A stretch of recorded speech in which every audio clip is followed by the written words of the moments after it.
Paul. That's Paul with a capital P. FanDuel, an official partner of the NBA. Play your game.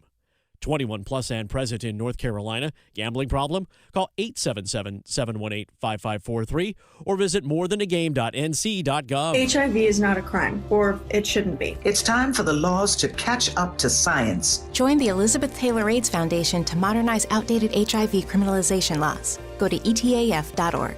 Campaign funded through the support of Gilead Sciences Incorporated. This is the sound of Claire, cooking dinner at home. And that's the sound of a fraud alert from Wells Fargo, flagging a charge for a pricey restaurant in Paris. Considering Claire isn't in Paris right now, that seemed odd to the bank and to Claire. 2 taps later, Claire says nope to the charge, and Wells Fargo is on the case. However you make money work, Wells Fargo can work with that. Wells Fargo Bank, N.A., member FDIC. I'm attorney Brian Ritchie. Big truck accidents can cause life-changing injuries, and life-changing injuries deserve life-changing money. I know big truck wrecks, and I know how to fight those big insurance companies. If you've been hurt by a big truck, contact us at ritchielaw.com. I'm on top of it. Broadcasting live from the Eagle Leasing Storage Studio. WCMC HD1 Holly Springs. 99.9 The Fan. The Canes light the lamp here. I'm WRAL meteorologist Elizabeth Gardner. It's still a comfortable afternoon out there, lots of sunshine. Temperatures warmer than yesterday in the mid-80s, but our humidity remains low. It's cool again tonight with mid-50s under clear skies. Tomorrow's high close to 90, but will still remain comfortable with the lower humidity. It stays dry through the weekend.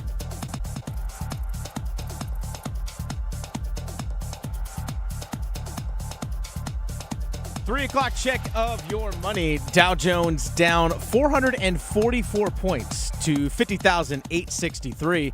This hour of the drive is brought to you by All-Star Dog Training. You've seen their dogs featured in professional and college sports. They can train your dog too. Visit allstardogtraining.com and schedule your free evaluation today. Nikolai Ehlers playing his way around Theodore. Ehlers coming in, snaps a shot, he scores!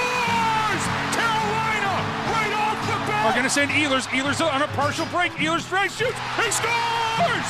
Nikolai Ehlers, 2 for 2, my friend. A chance shot, he scored! The captain, Jordan Staal, ties it at 3. Colvin able to get to it. Now Gostisbehere shoots, he scores! Shane Gostisbehere comes up. The Drive with Tim Donnelly on 99.9 The Fan. The Drive with Tim Donnelly here on 99.9 The Fan. We are back in studio for today after being out right outside the Lenovo Center yesterday, and we will be back right outside the Lenovo Center tomorrow because the Stanley Cup Final trudges along. Game 1 yesterday. Obviously, not the best outcome for the Carolina Hurricanes. We'll discuss Game 2 tomorrow, which is still an endless amount of possibilities. I'm Tim Donnelly, Dennis Cox producing the show, and we will start with the Big 3 at 3.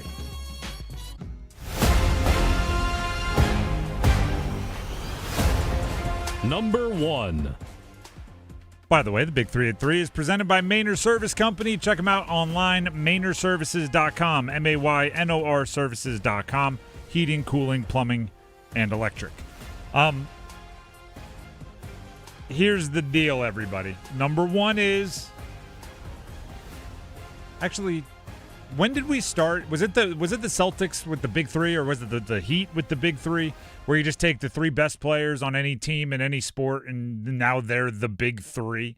The Big 3 at 3, number 1 is the Canes' Big 3. It's the top line. It's Aho, it's Fetch, it's Jarvis. Because, I mean, let's be real. They're in the crosshairs right now. They're getting the fine-tooth comb treatment, the spotlight, the dissection of everything they did, or more importantly, did not do in Game 1. Big-time players make big-time plays in big-time games. How many times do I have to say it? They didn't. And that's going to draw the ire of the fan base. Now, You can go through each of the three and discuss the most frustrating parts, right? Seth Jarvis, shoot the puck. Sebastian Aho, maintain the puck. There were some unusual turnovers there. Svetch, for somebody who I've praised, because in years past he would make a play every now and then that makes you go, do that every time. But I've praised him this year because he's done it way more often. You forgot he was on the ice for long portions of time. He wasn't aggressive. He wasn't forcing the issue, which even through the first handful of series of the postseason, when perhaps they weren't scoring, Svetch was still aggressive. And for some reason, that turned off in the first game of the Stanley Cup Final. We're going to discuss it quite a bit. I think we are at the point of no return, meaning it's now or never. Right? You're going over the edge. We've talked about it where, all right, you can get through this series, right? Talking about Ottawa or Philly, where you get through this series if the top line doesn't play great. You get through this series, but you're not going to win the cup if the top line doesn't wake up. They like half woke up in the Eastern Conference Finals, right? You get overtime goal, like that little smattering of big plays here and there. It's time to fully wake up, and if you don't, I think you're going to regret it. You're going to look back and you're going to have images that play in your nightmares of pucks that were just out of reach or shots that you should have taken, but you decided at the last second to pass it off and it got tipped or deflected or whatever it was. That line is too good to not only not play well. They're too good not to have their imprint all over the game. They got to score. They got to produce points. They got to have obvious pluses in the plus minus. They've got to have obvious expected goals advantages. They're too good not to. And it's the responsibility that comes with being the top line on a cup contender. You can't sit back and go, oh, yeah, the fourth line was on the ice for a couple goals. The fourth line doesn't have the same expectations you do. Top line, rightfully so, in the crosshairs today as everybody discusses and autopsies the Game 1 loss for the Carolina Hurricanes. That is number one. Let's get to number two. Number two. On the flip side, how about that Nikolai Ehlers? 25 seconds into the game, already a goal. He tacks on another. Made a couple passes that I think easily could have led to goals. Weren't egregious mistakes by the person he was passing to. Just the vision. He's playing really gosh darn well, and last night was a great example of it. And I'll even throw in Keandre Miller with a really nice defensive play and then an assist on the Jordan Staal goal. Those two guys being the offseason additions did what they were asked to do in the postseason.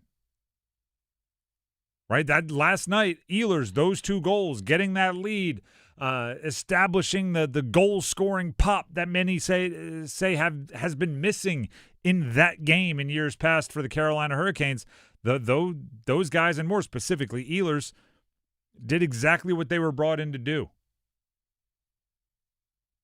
Do you know what's impressing me? There's two. One is very tangible. One's a little bit more intangible. Two things impress me a ton about Ehlers. One, this is like the concrete. You can see it. Speed. Like it's different when he gets the puck and decides to go. It's like, smashing the turbo button. Just boom, there he goes. Two, poise.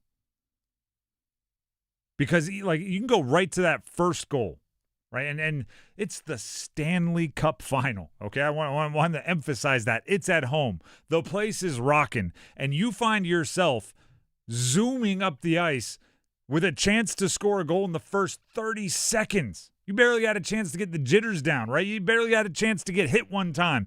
And you would have thought that he was playing in a beer league on a Sunday or something like that. He was just moving his way up the ice.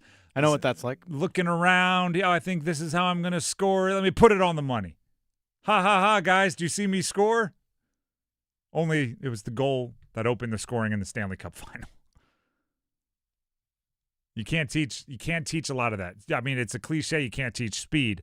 But also, I would argue, regardless of what all the sports psychologists that get paid a lot of money say, I think it's really hard, if not impossible, to teach that kind of poise as well. That you don't rush, you don't tense up, you don't press when you have that opportunity staring you in the face. And then he's tacked on another goal. Just keep doing what you're doing, Ehlers. If a few other guys step up, if a few communication or lapses in focus are queued up or finished up on the defensive side, your performance would have been good enough to be the driving force in a win for the Carolina Hurricanes. That's number 2. Let's get to number 3. Number 3. It is just game 1. It is. I know that we probably got a little spoiled by the first 2 series, that we just think the Canes are going to win every game. But a 7-game series, game 1 is a part of the story. It's not the entirety of the story. What's the cliche? You may have won the battle, but you have not won the war. That's what you're saying to Vegas right now. And the players have already talked to the media today. Rod's talked to the media today. They had what I believe they should have had, right? One of those really tough film sessions where you got to tell a lot of truth and you got to fix a lot of things and you got to do it very quickly because tomorrow's game is coming up quick. But I didn't see anything that says oh, this is a lost cause. You fix up a couple of things. Maybe even it's just puck luck, right? You lost by 1. You get a little bit more. Jarvis, when Hart bobbles it a little bit, if it just kicks an inch the other way, that thing might trickle into the goal, and we're talking about a whole different game. If Mitch Marner, who I'm not even sure he was trying to block it, I think he might have been trying to get out of the way. If he doesn't have his knee step in the way of that Nikishin shot right at the end, at the very end, yeah, that thing might have gone in, and we could still be playing in the 14th overtime. Could be. There's nothing that says the result of game 1 has to be the result of game 2. Yeah, did we not learn anything from the Eastern Conference Final?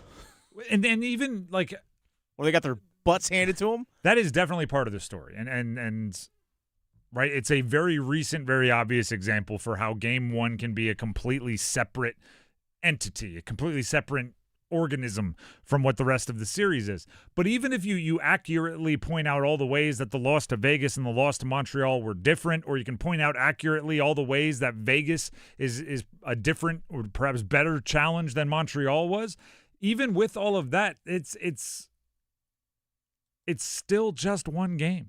It's actually the beauty of a series. That's why they don't call it like the first period, right? Where the score, you don't start next game down 5-4. You start back at 0-0 and you get to do it again.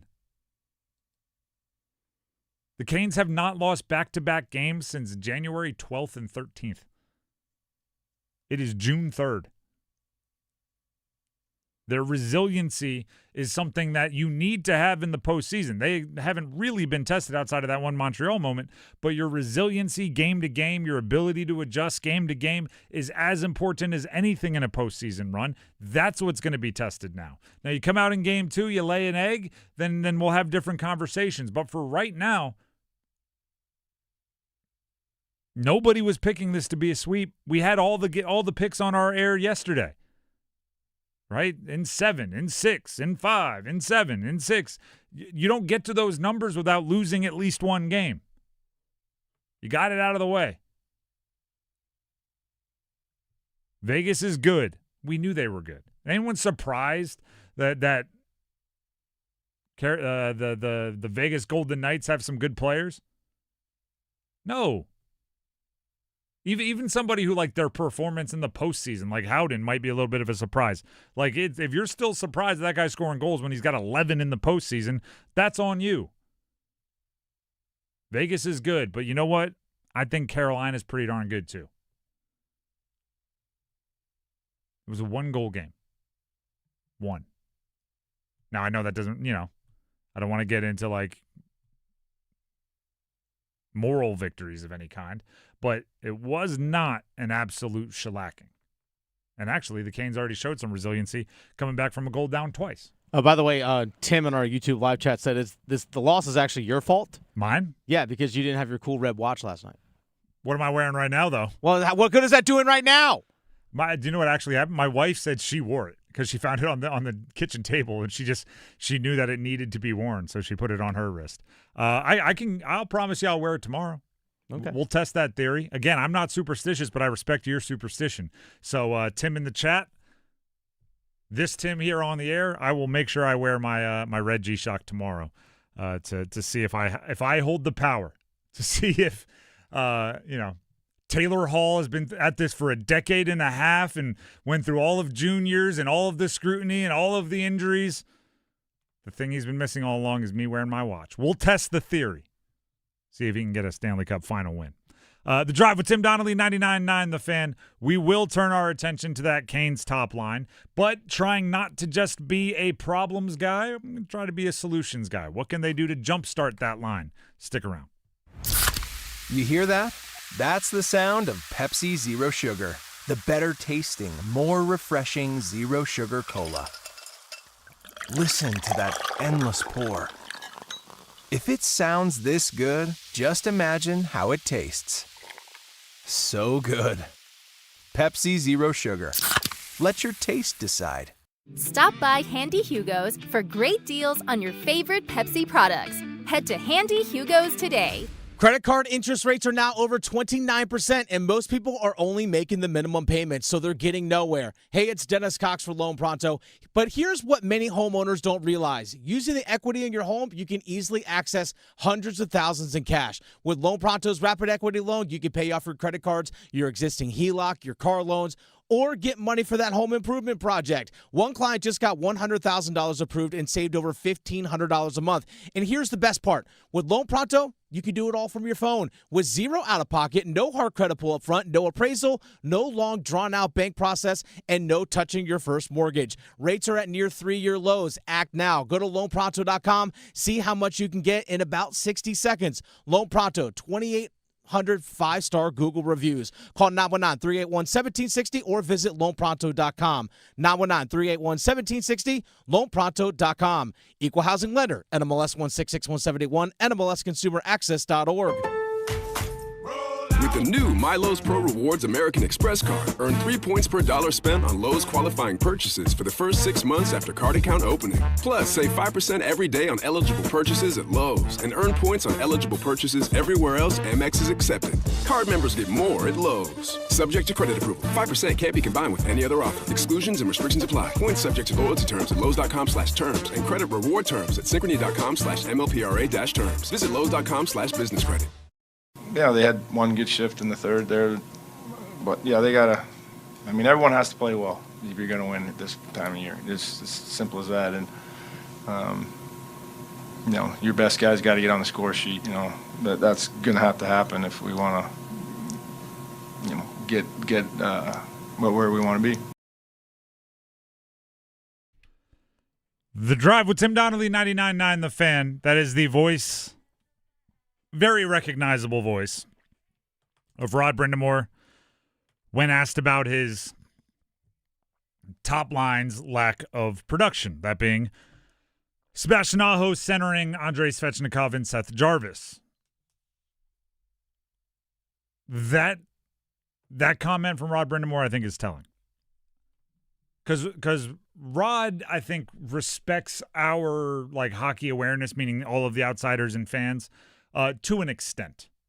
If something is very obvious, he will not, lie to our face. Which is why something like after the Montreal loss in Game 1, Jacob Slavin after the game, Rod didn't try to pull some it's a team game and this, and he wasn't actually that bad. No, he was like, yeah, you know what? He had a bad one. First one I've seen in 8 years, and I don't expect it to continue. Talking about Jacob Slavin. So at times, when there's been shades of gray for the top line this postseason, Rod has played the dance-around game, right? Do I really think earlier this postseason was the best defensive hockey that he has seen at any point in time from Sebastian Aho, Seth Jarvis, and Andrei Svechnikov? I don't. I think he's at some point in time seen a better couple game stretch from those guys defensively because they've played a boatload of hockey together.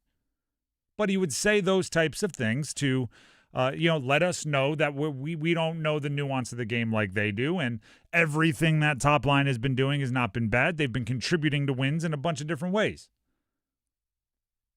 But even after the game yesterday, he's just kind of like, your top guy's got to get on the score sheet. Your best guy's got to get on the score sheet.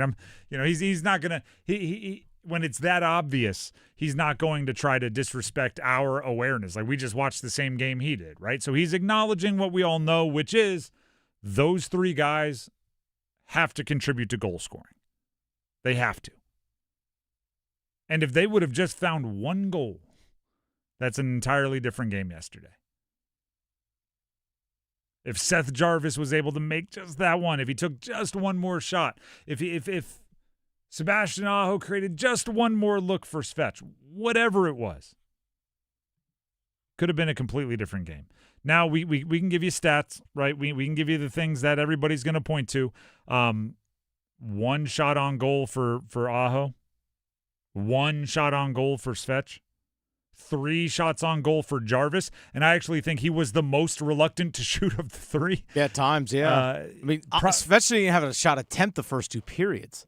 It was a confusing game by a lot of stretches watching those 3 on the ice, and part of the confusion was there'd be like 8 minutes go by, and you'd be like, have they been on the ice? You wouldn't even remember it. Now, I said before the break, I'm going to try not to just be a problems guy, right? Because I'm seeing a lot of problems guys out there, problem guys and gals out there about this top line. And you're just screaming into the void about how they're not this, they're not that, they've never been this, they've never been that. It's so obvious that Vegas has this and that top line doesn't have that. And you're just yelling. See, I'm seeing some suggesting that you not only take one of the top liners out of the top line, but you take him out of the lineup, because you don't want to mess with the rest of the lines, but you want to shuffle it up.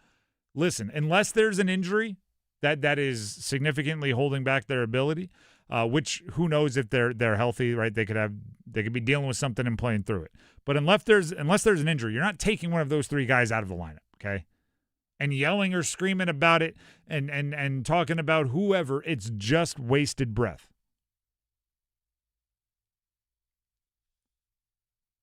I'm kind of cheating here, Dennis. Do you know what my solution is? What's that? Nothing. Nothing? I think you got to dance with who brought you. I think when you look at the way if there were other lines in your top group that maybe were leaving something to be desired, and you could kind of kill 2 birds with one stone, shake up the lines and also improve. But I'm not messing with the Stankoven line. I'm not messing with the Stahl line right now, the way Ehlers is fitting in with them. I think you dance with who brought you, and you look at them and you just say, I'm going to trust you guys to figure it out. And I'm talking about, obviously, to start the game. If it continues, you can go blend them more in the later parts of the game. You can look for sparks within the game, as they have done, right? Dropping Seth Jarvis to the Stahl line earlier in the postseason, getting a goal out of it pretty darn quickly. But these are your guys. Unless there is, and I want to be clear on this, unless there is an injury or something physically that is holding them back that they have awareness of that we don't, and you hate to speculate on that kind of stuff, but it's, their play is unusual enough from a negative standpoint that I wouldn't be surprised if whenever their season ends, we learn about something that needs to be cleaned up. But I think you look at your guys, you look them in the eye, and you say, listen, we're going to make it or not make it. We're going to fix this or not fix this based on what you guys are able to do. And I understand when you're not good, you're kind of like a 0 in the plus minus, which maybe we'll be able to bail out a few more of those, a couple more of those with the rest of our lineup. But I need more from you, and I trust you to find more. Like, that's part of knowing what your team is. And again, if the Stahl line didn't just score 3 goals or something and you wanted to spark them as well, maybe you do a little flipsy-turvsy thing. But, and are you really going to bury Seth Jarvis or Andrei Svechnikov to 4th-line minutes? Like, that feels like an overreaction to me. So this is a trust thing. This is, and I always use cross-sport analogies, this is your best shooter who's 2 for 11 on the day, and you're in that final timeout, and you need a buzzer beater, and you're going, hey, we're calling the play for you. Because you're our guy. You're our best shooter. You're our scorer. You're us. And we're going to have your back. And if it doesn't work, we're going to do our best to retrieve the puck and try to score anyway. But it's got to be those guys. I don't think you do anything crazy unless, Rod Brindamore has some motivational tactics, right? Break out your best pregame speech, whatever that is. If you want to go full tin cup, you know what I mean? When the caddy in tin cup makes him take all his change from his right pocket, put it in his left pocket, makes him turn his visor backward and put a T behind his ear just to get him out of his own head. Okay. You want to make Seth Jarvis wear his Harvard shirt backwards under his pads? Like do something like that? Sure. But I am not overreacting to game one. If you lose another, we may have a different conversation as you head to Vegas. But for right now, my solution is trust your guys. They wouldn't be your guys if they weren't trustworthy. And I always look at it, and maybe this is the wrong way to look at it, but it's the way I do. It's almost like gambling, right? If it goes poorly, which one's going to have the most regret? If you took the puck out of the hands of your dudes and put in somebody else just to shake things up, or if you stood by the players that the work, the effort, the production they've shown. I mean, if you go look right now at like the all-time postseason points guys for the franchise, you're going to see certain names all over that. If they're the ones that lose it for you, I can sleep with that. I can put my head on my pillow at night. The Drive with Tim Donnelly, 99.9 The Fan. Before we move on, Tim Donnelly here for Miller Lending. You know what keeps a lot of us up at night? How much we have to pay for our mortgage every month. That's what leaves you tossing and turning and staring at the ceiling. Well, Miller Lending may be able to give you a slightly more restful sleeping experience because they offer a no-cost loan, which means if you locked in your mortgage rate at the top of the market, whenever that was, 2.5, 3 years ago, you can call up Miller Lending and on a no-cost loan, not have to pay all those closing costs and fees to refinance, right? No-cost loan, no closing costs. You just get the refinance, you just get the lower rate, you just get the lower monthly payment, and then thus you just get the better nightly sleep, which, all those wellness people tell you is pretty darn important. So check out Miller Lending. You can give them a call. They are locally owned right here in the Triangle. So when you call, you're talking to someone that knows the market, knows the area, knows your situation. The number is 919-447-3377. That's 919-447-3377. Or you can visit them online at millerlending.com. Once again, that is millerlending.com. Miller Lending is an equal housing lender, NMLS number 250-2146. When we come back, we'll have 2 minutes of gold from Adam Gold, all about how he saw the Game 1 loss for the Carolina Hurricanes, and we'll get to the Dean's List. Stick around. At Wake Orthopedics Urgent Care, we spend days, nights, and weekends in 3 convenient locations providing specialized care for kids and adults. Sprains and strains, shoulders and knees, fractures, hammies, and more. All that and all without an appointment. Walk in or limp in, either way you'll get the care you need whenever you need it. Visit us today at wakemed.org. Indeed presents hires you can't afford to get wrong, like a hospitality manager at a 5-star hotel. So I just checked into room 318, but someone was in there. Room 318. Oh, you were supposed to be booked in 813, which is now booked. So what do we do? How about rock, paper, scissors for who gets the bed? This is a job for Sponsored Jobs. This is what happens when you don't sponsor your job on Indeed. Next time, get matched with quality candidates with Indeed Sponsored Jobs. Visit Indeed.com/hire now and sponsor your job today. You know what you can trust? The protection you get when you bundle home and auto insurance with Progressive. You know what you can't trust? Everything else, apparently. Like when you saw that article that said that thing you eat every day is a superfood and great for your gut health. But then 30 seconds later, a different article warns you to avoid it and it's taking years off your life. Well, which is it? Kind of a big difference there. Anyway, bundle home and auto insurance with Progressive for reliable coverage in a reliably unreliable world. Progressive Casualty Insurance Company affiliates and third-party insurers. Not available in all states or situations. Hi friends, this is Mark Pons from Chapel Hill Tire. If you're planning a summer road trip, car trouble is the last thing you want to deal with. Small issues can turn into big disruptions once you're on the road. Before you go, Chapel Hill Tire will give you a full bumper-to-bumper inspection to make sure your vehicle is ready for the heat and the miles ahead, so you can spend less time worrying about your car and more time enjoying the trip. Book your appointment today at chapelhilltire.com and drive happy. Well, you got to execute. You noticed the passing was, when we had the looks, there it was, and it was in the skates. And then that was really what I noticed. And, the power play is about execution, and you got to make the plays when they're there, and we didn't execute very well. That, once again, the voice of Rod Brindamore, that time talking about the power play, which traditionally a lot of crossover with the top line on the guys out there on the power play. Speaking of power play, we normally have 2 minutes of gold for you. Call it a 2-minute minor. Well, today you're getting a double minor. You're getting 4 minutes of gold. We'll still call it 2 minutes of gold with our very own Adam Gold, but you're getting double of it for Game 1 of the Stanley Cup Final. Here's Adam Gold with 2 minutes of gold.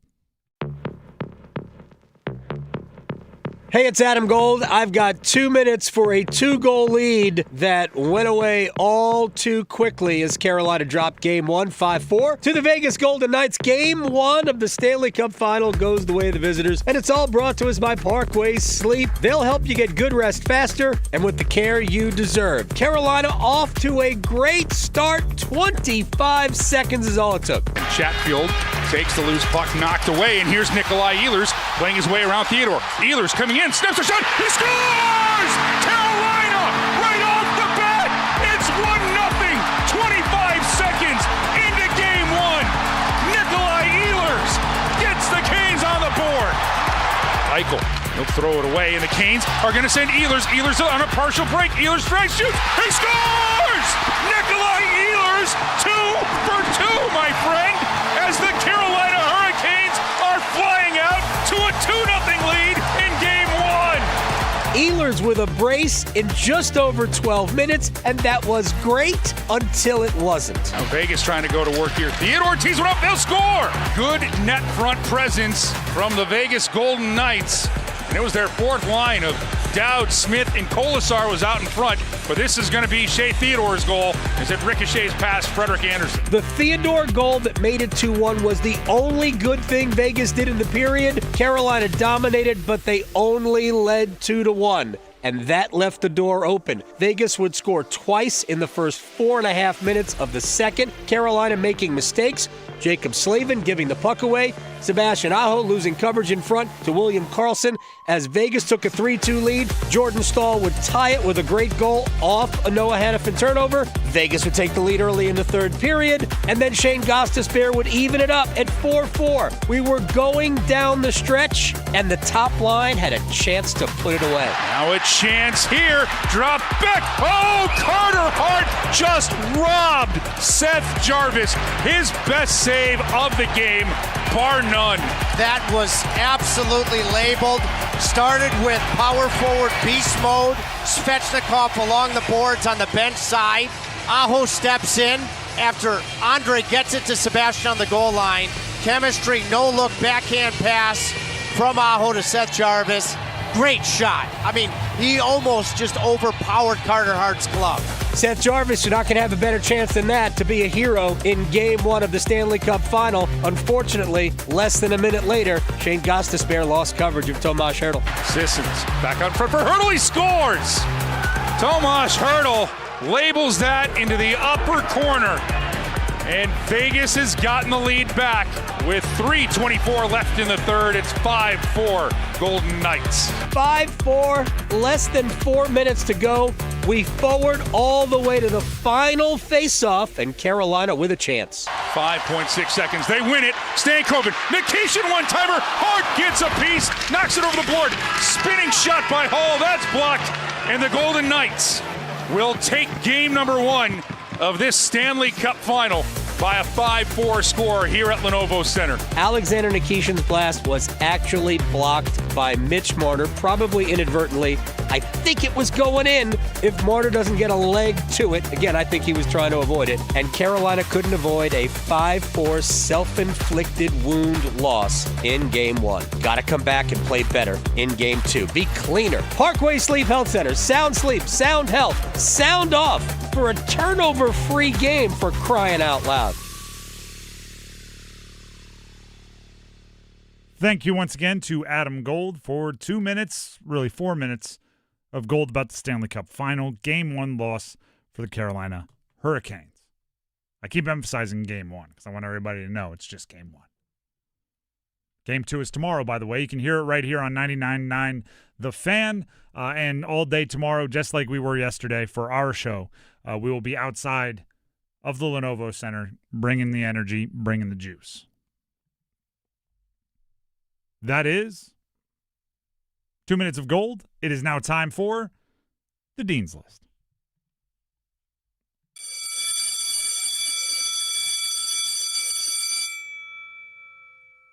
Let's get it rolling with the Dean's List, where we highlight those in the college sports world that we hold so near and dear here in the Triangle. I'll get it started. NC State football.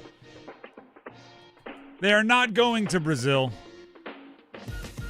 That puts them on the Dean's List? It does. Do you know why? Oh, okay, why? I will explain why in just 1 minute. For those of you confused, NC State, Virginia was a week 0 football game that had been scheduled to take place in Brazil.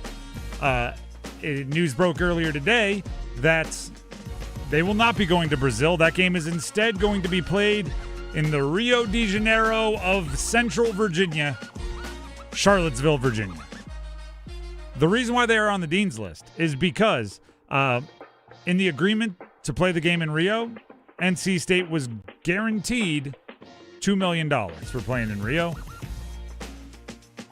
They will still receive a $1.5 million cancellation fee for not going to Rio. Oh, okay. So fans, your program gets $1.5 million, and it's a much shorter travel.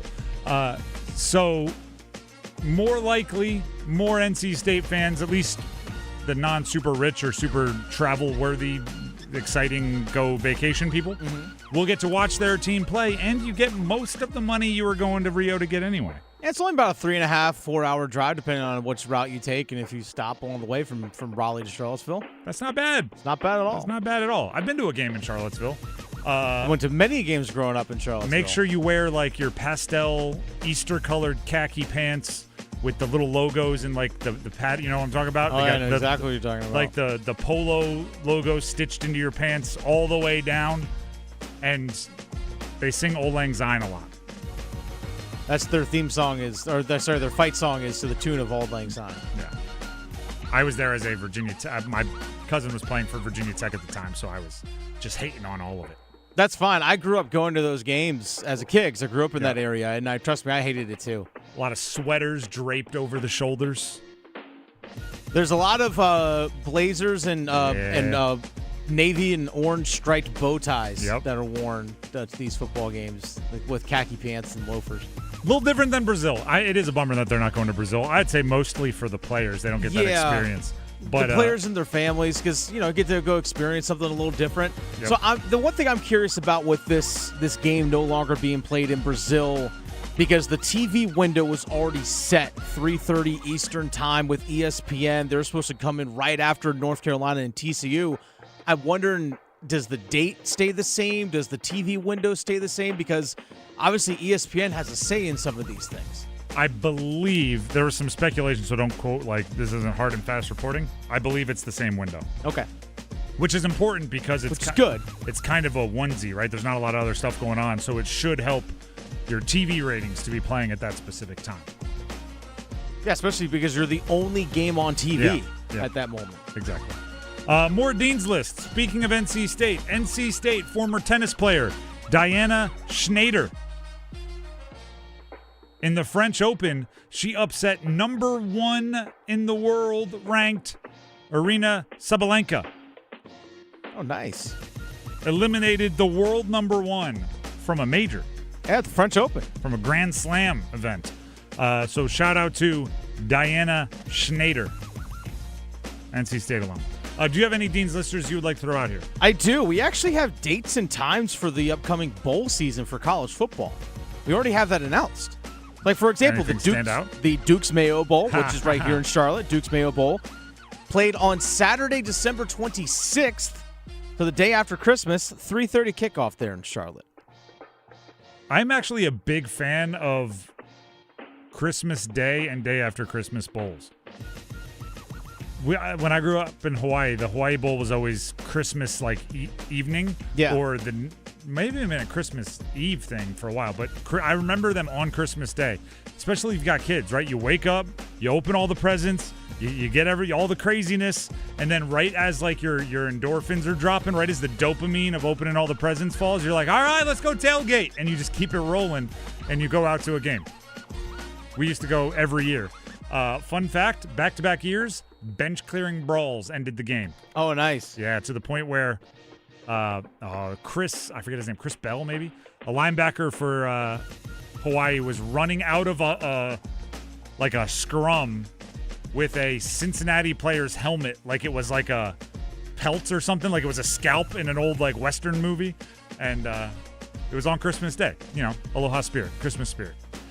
By the way, also we have the college football playoff game days and such. The quarterfinal games are going to be played on New Year's Day.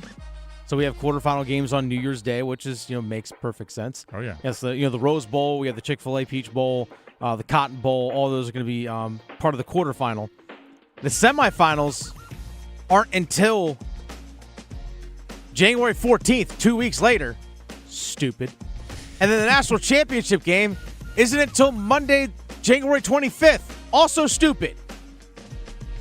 Gosh, that's really late. That's so dumb. That's so dumb. Really late. When I in college, when the University of Delaware, I was on the team, played for the national championship. It was January 7th. That felt like it was the end of basketball season. Like it felt so late, and it was a week into January, and we had a full playoff. We had to win 4 playoff games to get there because it was FCS. That's crazy. Last Dean's List. Oh, just because I saw this, and gamblers might be interested, but also it's a local team. North Carolina baseball, UNC baseball. Yeah, the Super Regional starting up here soon.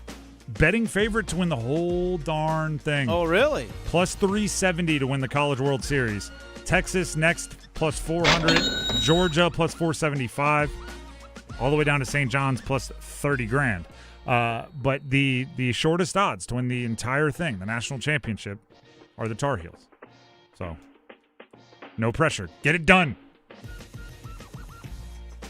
There you go. That'll be it for the Dean's List. Dismissed. Because we do have to get back to talking about the Carolina Hurricanes and their Game 1 and how that's just the opening statement for what will be a long trial of a 7-game series between the Canes and the Vegas Golden Knights. But before we can get there, Dennis has something he'd like to tell you. Hey, folks, Dennis Cox here real quick for my friends over at Law Tigers. Something that everyone needs to be aware of, whether you're a motorcycle rider or not, is you have to understand that in the state of North Carolina, roughly one out of every 8, 1 out of every 9 drivers that are out there on the road are either underinsured or uninsured. So if you're injured in an accident, if they don't have a policy that can cover your trip to the hospital, well, then it's your insurance policy that has to kick in to cover those fees, cover those costs. So make sure, especially as a motorcycle rider, that A, if you're injured in an accident, that you seek medical attention, you go to the doctor, you go to the hospital, whatever it is, you get medical attention right away. Even if you feel fine, still go seek medical attention, but make sure that your insurance is fully up to date. That way, if you are injured in an accident by someone that's uninsured or underinsured, that your policy can cover everything that it needs to. That way you can make sure that you get the proper attention that you need. And if you're injured in a motorcycle accident, make sure you contact Law Tigers at 1-800-LAW-TIGERS even before you get in touch with the insurance company. Insurance companies want to give you the least amount possible, whereas Law Tigers, they're there to fight for you. They know what your bike is worth. They know what your gear is worth, but they also understand the risks to being out there on the road and what it's like to go through an accident. Your case evaluation with Law Tigers is always free, and you don't pay a dime until your case settles. So give them a call, 1-800-LAW-TIGERS, or visit lawtigers.com. 1-800-LAW-TIGERS, North Carolina's motorcycle lawyers. Law Tigers is a network of independent law firms who are members of the American Association of Motorcycle Injury Lawyers. Law Tigers is not a law firm. The Drive with Tim Donnelly here on 99.9 The Fan looks at the silver linings for the Carolina Hurricanes from Game 1 next. Canes hockey is back. Grab an ice cold Surfside to enjoy while you cheer on your Canes. Only 100 calories, 2 grams of sugar, and 0 bubbles, so easy to sip and enjoy. It's not a seltzer, it's Surfside. Official hard tea and lemonade of the Carolina Hurricanes. Must be 21. Please drink responsibly. Fellas, we'll spend 3 weekends researching the perfect grill, but book a doctor's appointment? We think that can wait. The problem is silent killers like heart disease and cancer, they don't wait. Kraft Body Scan makes it easy to be proactive with your health. Do it for the folks who love you. Right now, get a couple's heart and lung scan for just $99 with promo code TheFan50 at craftbodyscan.com. Book it today. craftbodyscan.com and use promo code TheFan50. It's bow time. Ordering Bojangles Bow Bites is the easiest choice you'll make today. The bite-sized hand-breaded chicken is fried to crispy perfection, making it perfect for sharing, snacking, or when you're on the go. Just don't call it a nugget. The only hard part is choosing from our 6 dipping sauces. We've got a sauce for every kind of craving, from our creamy house-made ranch to our sweet and spicy peach honey pepper sauce. It all depends on what kind of mood you're in. Head to your nearest Bojangles today and discover the dippable, shareable, and craveable Bow Bites. It's bow time. There's no time like bow time. Time to head on over to Bojangles to try Bojangles' new Bow Bites. Bite-sized hand-breaded chicken fried to crispy perfection. On the go, they're perfect for snacking or sharing. Dipped in your favorite sauce like creamy house-made ranch or peach honey pepper, they're the perfect way to satisfy your craving for flavor and value. Try Bojangles' new Bow Bites. It's an easy choice to make when it's bow time. Wesley Financial Group is not a law firm, and Chuck McDowell definitely not an attorney. This is Chuck. If someone talked you into buying something really silly and you want to get out of that silly little thing, my advice, get the facts. Call me and I'll send you our timeshare exit kit absolutely free. Inside, you'll learn how timeshare works and all your options for cancellation. Call Wesley now for your free exit information kit. 800-895-1414. That's 800-895-1414. It's one game. Obviously, we'd rather be up 1-0, but 6 games to go. We're fine with taking this to 7 if we need to.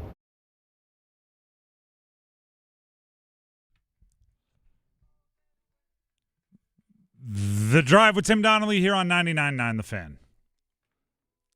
It is just one game. It can be a mantra.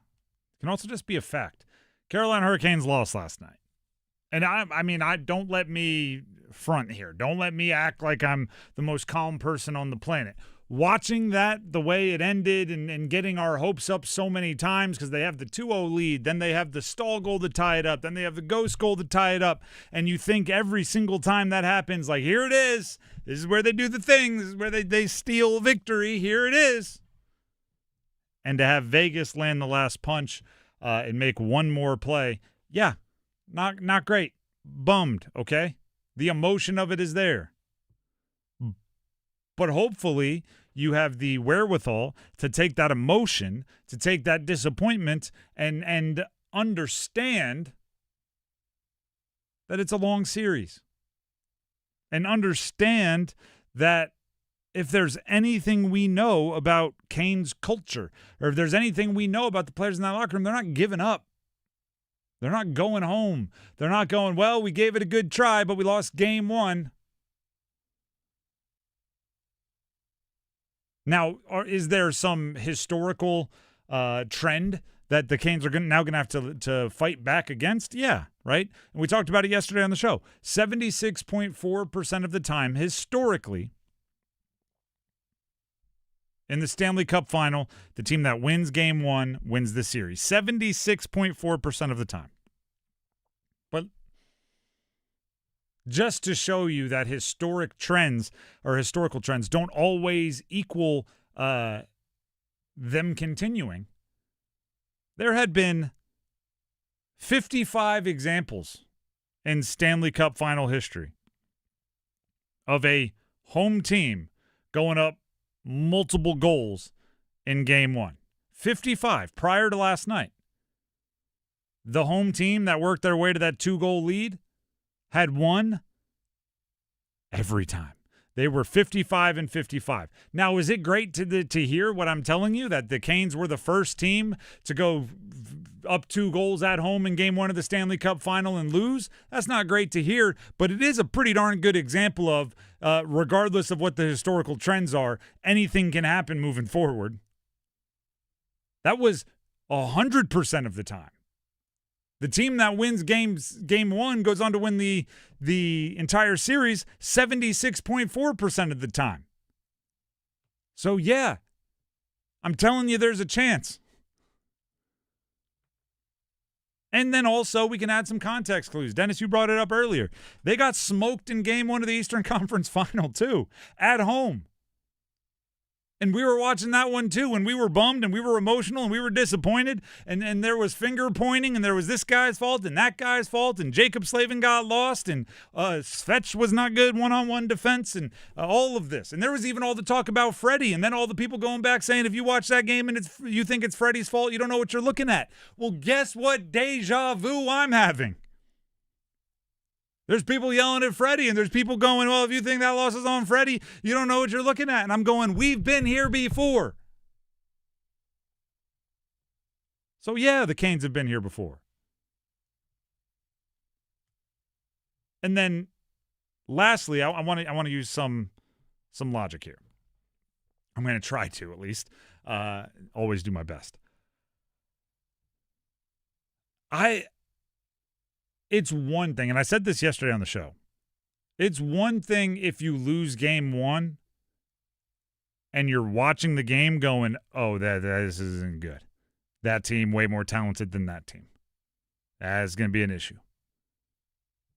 But it's a completely different beast when you watch it and you go, all right, pretty obviously the Canes won the first period, and pretty obviously Vegas won the second period. That's 2 good teams trading blows. And then the third period was back and forth, back and forth, back and forth, and it eventually ends with Vegas on top, but it was not a wholehearted beating.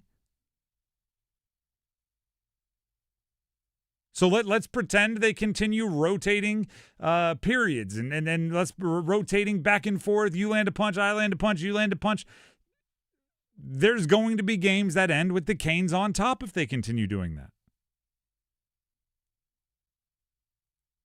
In the first period, Carolina had a 10-2 edge in scoring chances and a 4-0 edge in high danger chances at 5-on-5. Again, Vegas did almost as well in reverse in the second period. So, again, it was not a wholehearted shellacking in either direction. It is a long series. And let's talk about some of the good things that you hope stick around. The first period might have been the first one. The first period was a real silver lining. Nikolai Ehlers is a real silver lining from game one. Jalen Chatfield. You want to talk stats. First of all, the pass from Jalen Chatfield that led to the second Ehlers goal, how quickly he dissected what was happening, how on the money the pass was, that's a guy that is seen as your defensive defenseman alongside Jacob Slavin, right? He's not supposed to be the playmaker out there. He had 2 assists last night. Do you know how many career 2-assist games Jalen Chatfield has in the regular season and overtime? The regular season and postseason? 6. He has 6 multi-assist games in his entire career, regular season and postseason. He's had 2 since the Canes lost game 1 against Montreal. He had one in game 2 against Montreal, and he had one last night. And he had an assist in the middle as well, which I did the math, and That means he's a point per game player in his last 5 games. Jalen Chatfield. Now, obviously, all of this comes back to what we talked about earlier, right? The top line's going to have to play like top line guys, and they're going to have to produce. But if they do that, a lot of the accessories, a lot of the supporting cast is doing their thing. They are. There's even, like, silver linings mixed in with the rougher stuff. Shane Gostisbehere had a real roller coaster to the end of that game. Shane Gostisbehere scored the goal to tie it at 4, and it was a beaut. First of all, if you go back and watch it, I don't know if it felt like this to anybody else.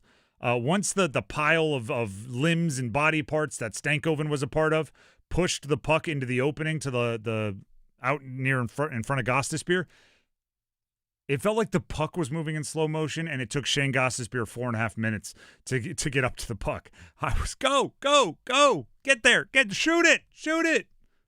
In totality, it was probably like 0.6 seconds or something like that, but it felt like forever.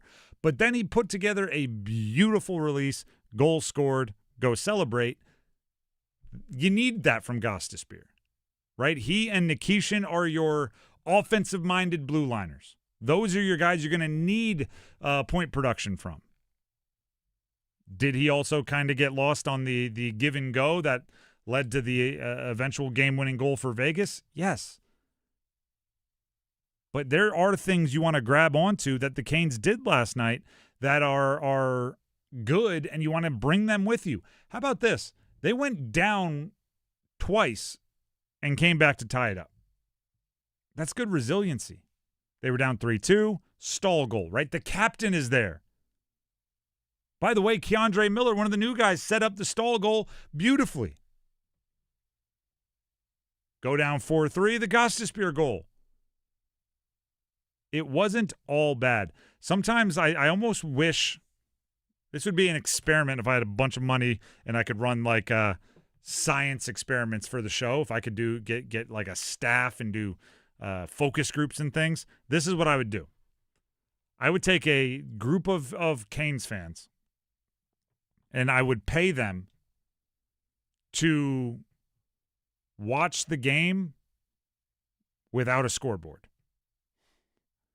I would pay them to watch the game, and actually they'd have to do it on a delay. So they would have to start like 20 minutes after everybody, because I would play plays out of sequence. I would just watch the game for quality without knowing what the score is. And the only reason I would do that, why I would do the experiment is I think a lot of us let the final score decide everything about the game.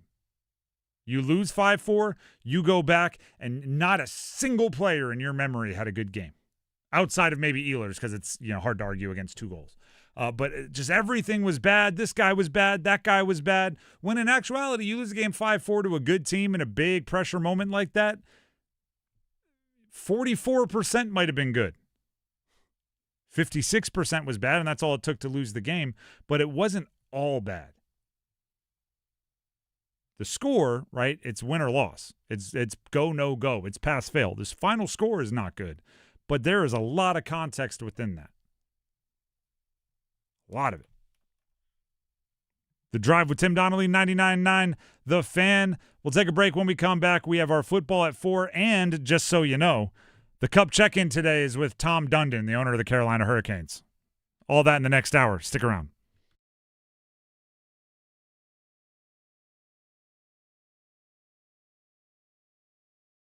A bull riding contest! I'm signing up. You've never ridden a bull? No, but I won playing a new Bucks Loaded Edition scratch-off, and I'm on a roll. But they're loaded with $50, $100, and $200 prizes. Oh, I'm riding the Widowmaker! Go for the win with new Bucks Loaded Edition scratch-offs and digital instants from the North Carolina Education Lottery. Must be 18 to play. Approximate overall odds to win range from 1... Okay, class, let's begin.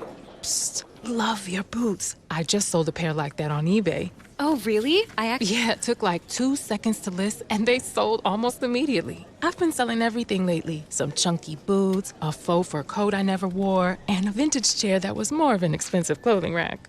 You know, I actually bought these on eBay. Wait, are you Kitty Sell Stuff from Brooklyn? Okay, quiet, please. Find what you love, sell what you don't. eBay. Things people love. This is what breaking news on WRAL sounds like. Sky 5 captured the moments a high-speed chase ended in a crash. From the moments that matter. Let's take a look at those live pictures right now from Sky 5, and you can see when seconds count. Authorities say they are very concerned for the safety of the public. And when your safety is the priority. It's still an active scene. Take a look behind me. And we begin at 6 with that breaking news. Hello and thanks for joining us. I'm Gerald Owens. Watch WRAL News. Breaking news coverage you can count on.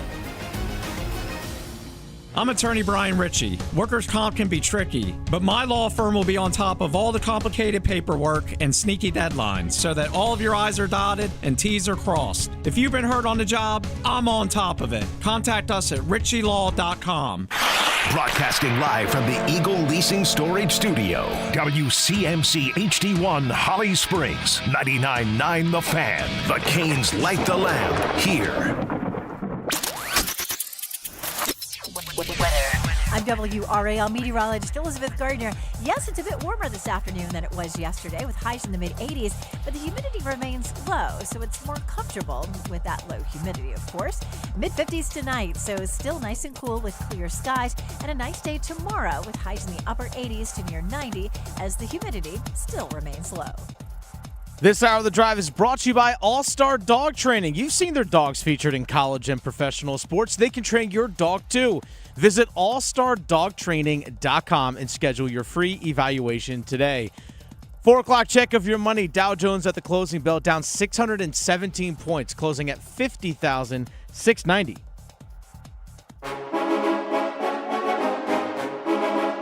Let's move the chains. Time for Football at 4. Football at 4 here on the drive with Tim Donnelly on 99.9 The Fan.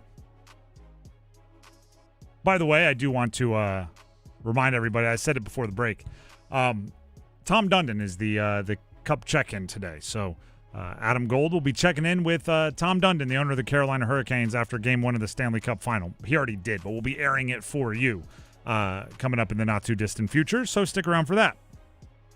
In the meantime, the Carolina Panthers, as every pro team is doing now, they are in the business of professional sports, but they definitely have a little side hustle of like documentarian. They like to put out behind the scenes what I call state-owned propaganda.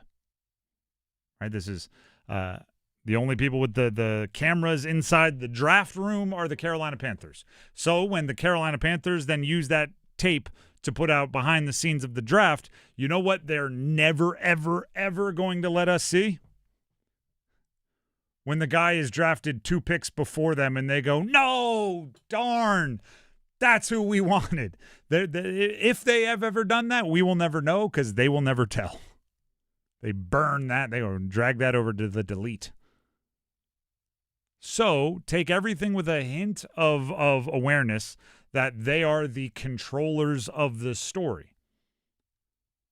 With that being said, I love this stuff. I love it so much. I don't know if it's a guilty pleasure or it's just something I enjoy watching. But I like teams I don't care about. I will watch their behind-the-scenes draft war room stuff every time. You don't even really see the full conversation, but you see a GM or an assistant GM, somebody sitting there and the phone rings. And all the chatter in the room stops, and they look at it, and they go, it's Houston. They let it ring twice. Hey, what's going on? It's during the draft. They're like 4 picks away from their pick, and they still go, how you doing? Yeah, good. What's up, man? As if they don't know what's going on that day. You golfing? What's going on? You hanging out? Oh, the draft. Yeah. So what? You're interested in this pick?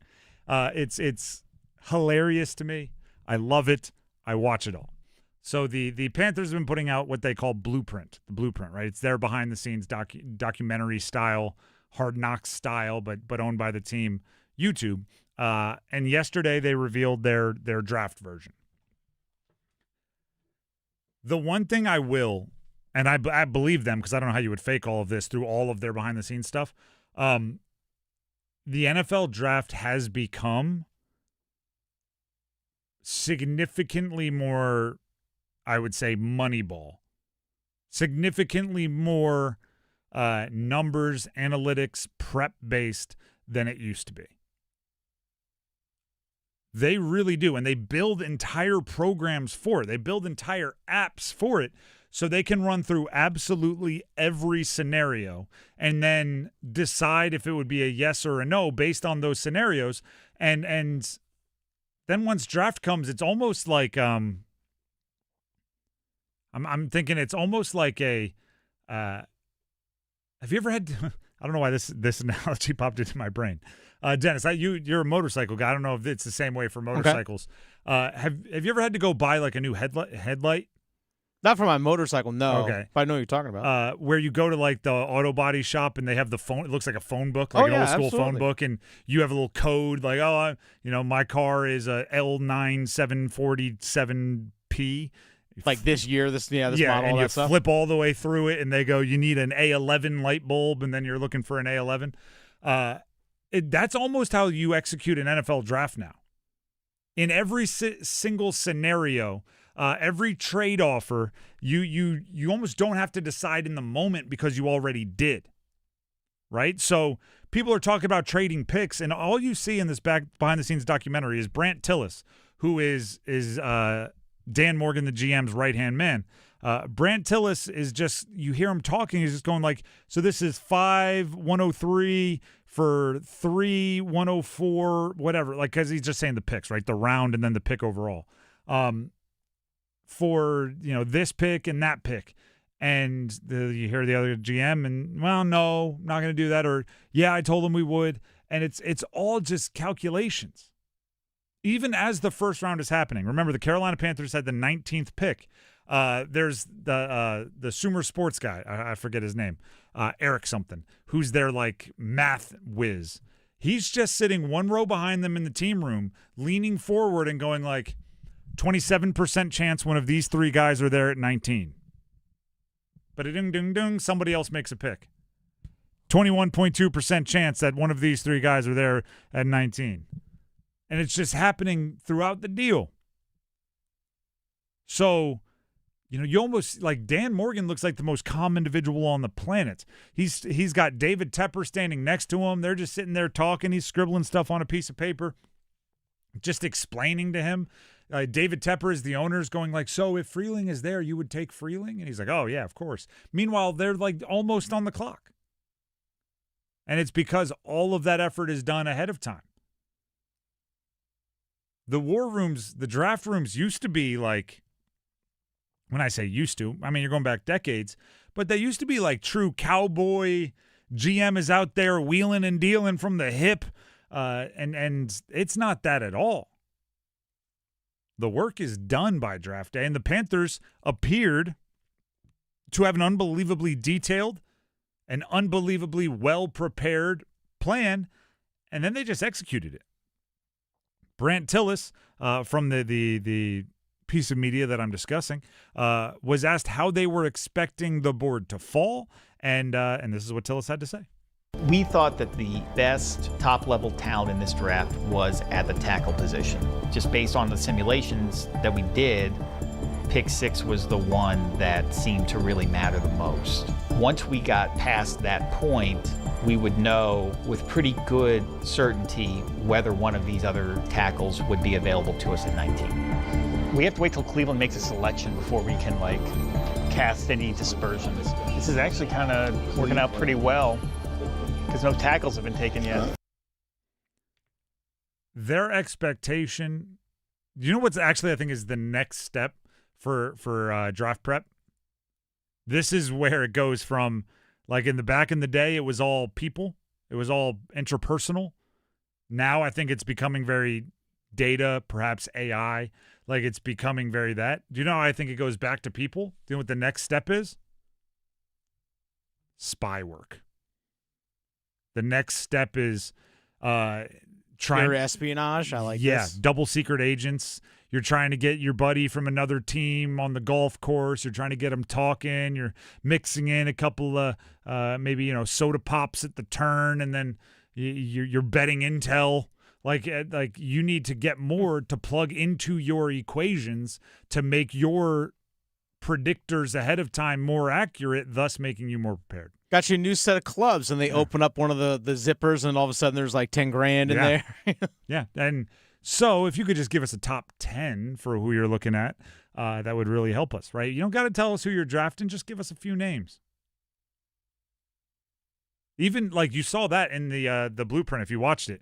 Brant Tillis was talking with somebody trying to trade up for a player, and he was like, hey, are you sticking and picking? Okay, yeah. Who you picking?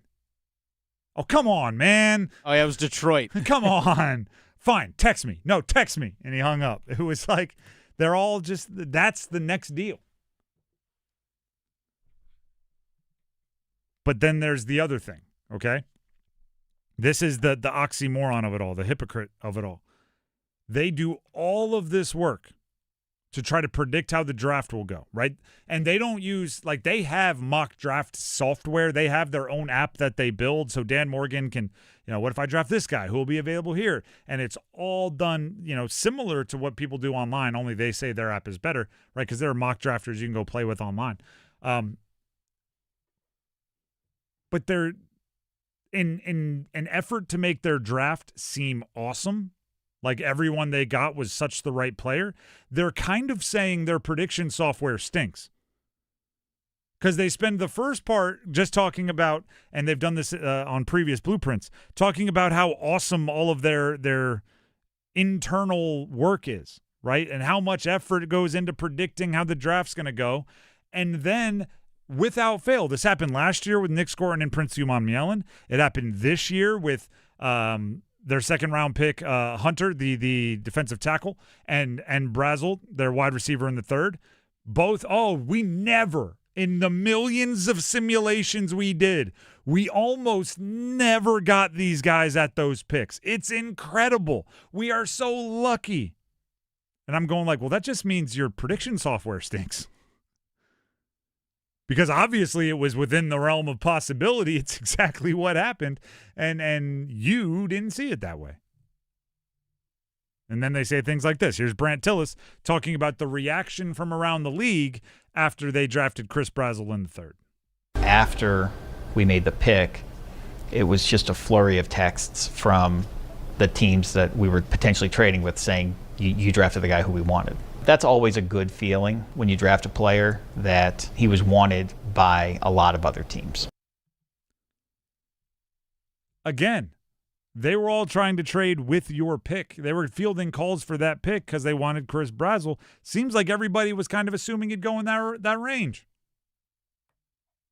But if you ask them, they're like, oh, no way did we think he would be there.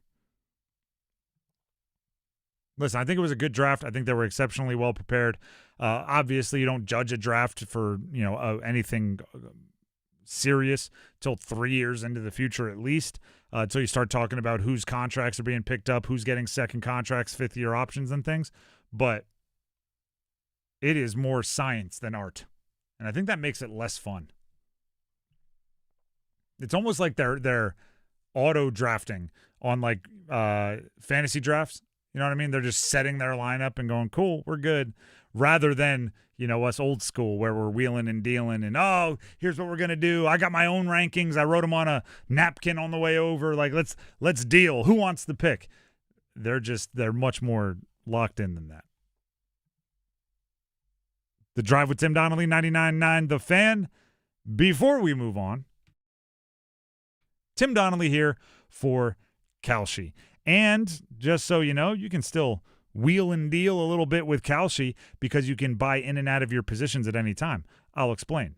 The world's biggest soccer tournament is going on, and there's also a pretty darn big hockey event going on. That's right, the Stanley Cup Final is on, and now you can trade every game on Kalshi. On Kalshi, the conference finals you could have traded on, every series, every playoff game, and now obviously the championship.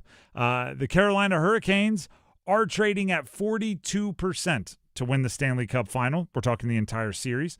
And that means that a $100 bet would bring in well over $200. Of course, $100 trade would bring in well over $200. As the playoffs heat up, as the series heats up, those numbers will move in real time, so you can buy in or out of your position at any time.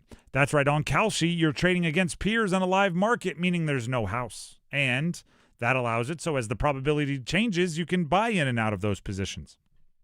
For a limited time right now, download the Kalshi app and use code TIMD. That's code TIMD with no spaces to get $10 when you trade 10. KALSHI, Kalshi, trade on anything. Gambling problem? Call 877-718-5543 or visit morethanagame.nc.gov. The Drive with Tim Donnelly, 99.9 The Fan, will be back with, as promised, our Cup check-in featuring the owner of the Carolina Hurricanes, Tom Dundon. Stick around. Move your sports day forward. How do you eat an elephant? One bite at a time. And that's the way the Carolina Hurricanes have navigated through the Stanley Cup playoffs postseason so far. But that smothering and covering style they play so much might have to step up just a bit with the Vegas Golden Knights arriving. It's like looking into a mirror when it comes to size and skill. Get set up. Join Next Up with Paul Ihander. Mornings at 9 on 99.9 The Fan, the Triangle Sports Leader.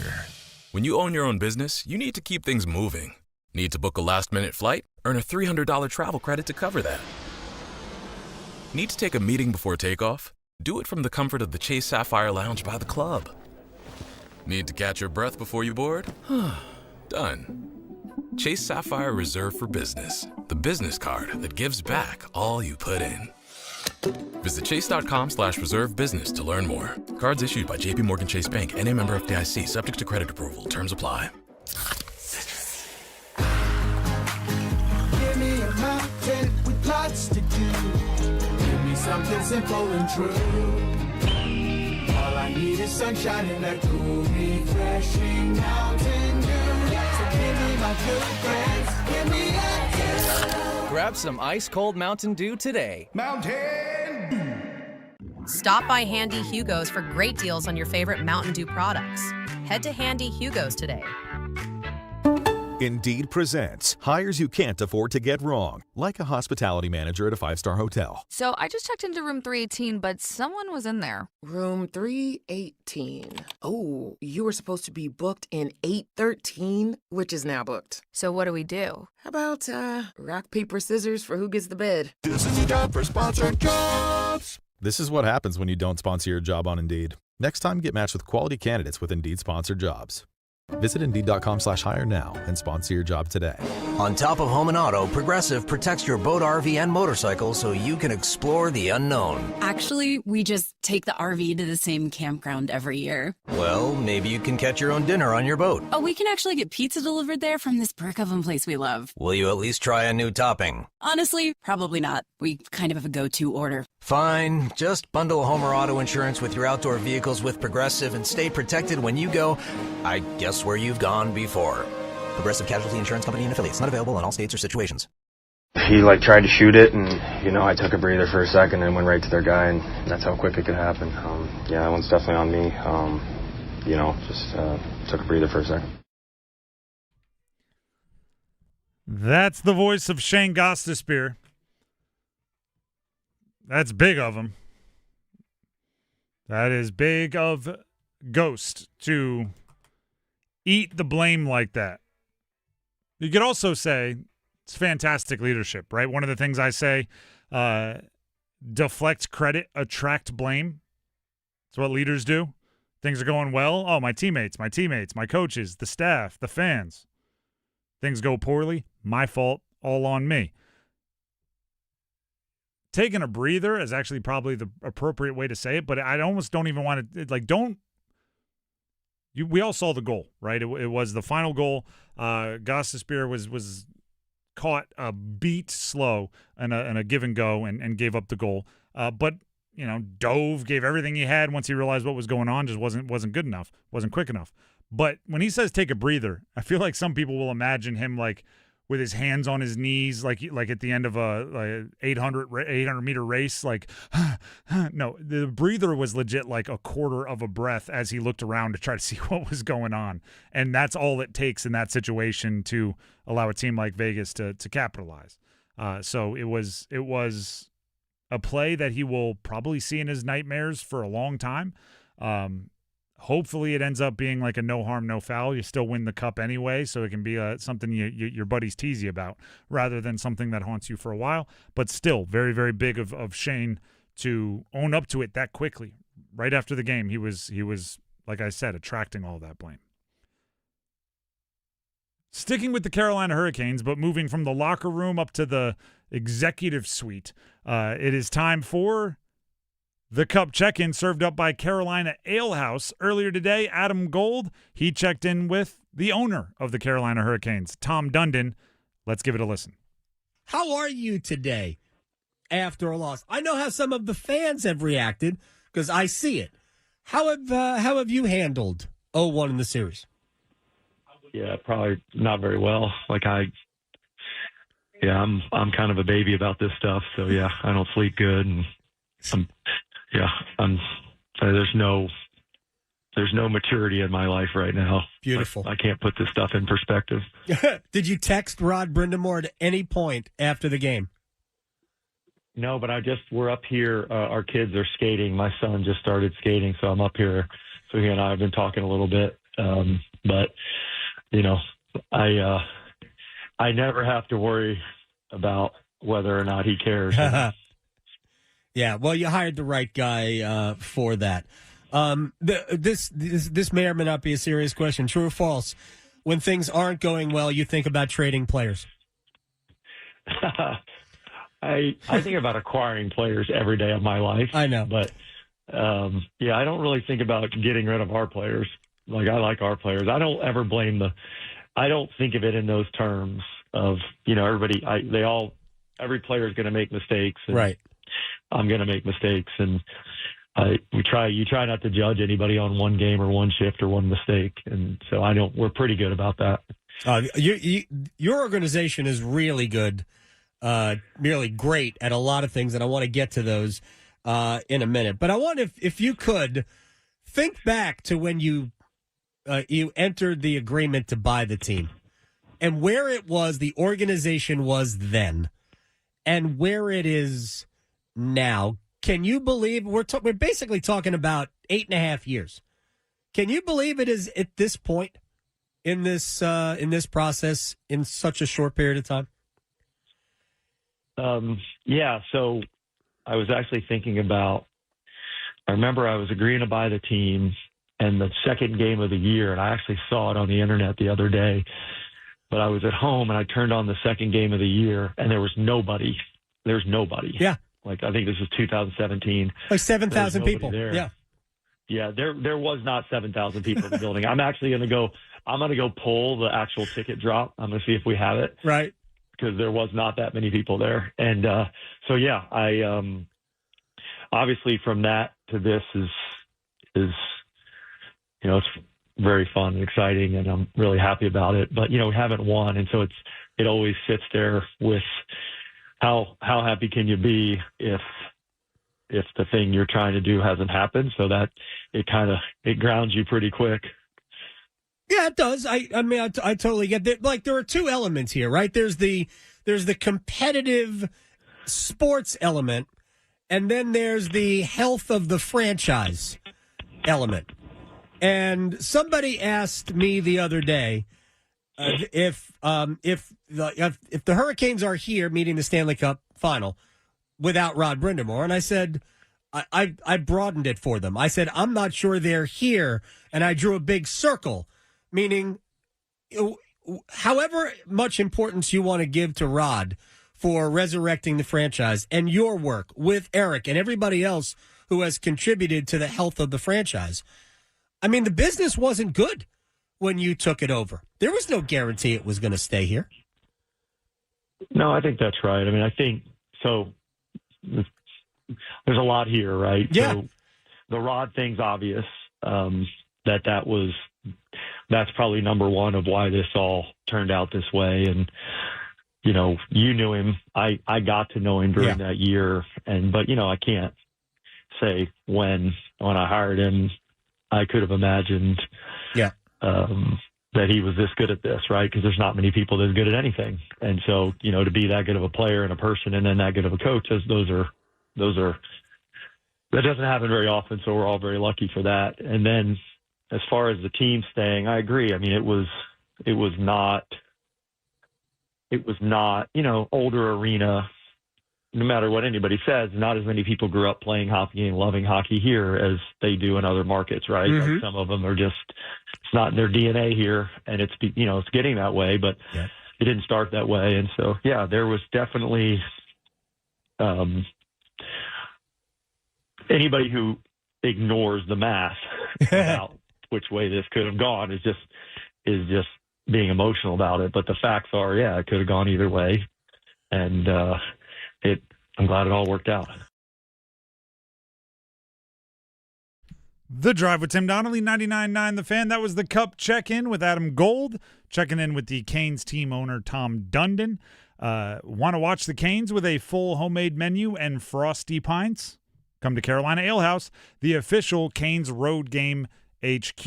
Although tomorrow's game, not on the road, home game for the Carolina Hurricanes, which means we will be out on the I don't know if it's still the Plaza. We're across the street from the Plaza. We're in Raleighwood. We're in Raleighwood. There you go. Kind of right underneath the Carter Finley scoreboard. Having a good old time, getting everybody ready for what will be Game 2 tomorrow, which you can hear right here on 99.9 The Fan. All right, Dennis. I know some people are in like a fighting mood today. They just woke up angry at everything. I still like to have some fun, and fun to me is playing games. So let's play a game of blind rankings.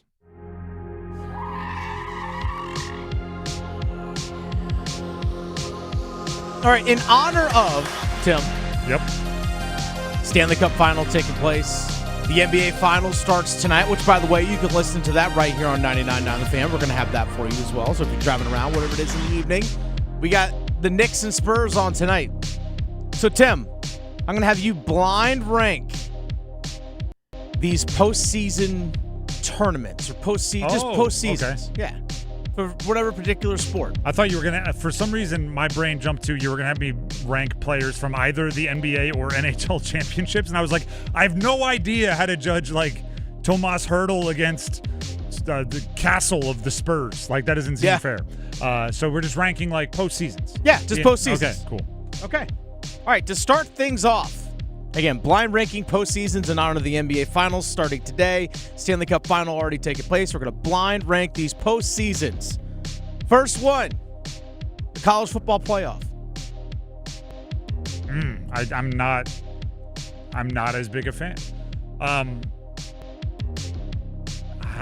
It's I'm gonna go 4. Okay. I think part of it is it's like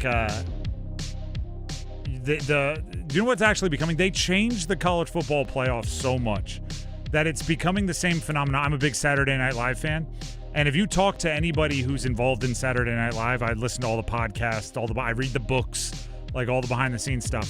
They're all pretty aware that when you talk to fans, their favorite SNL cast is whoever was the cast when they were like 15 years old.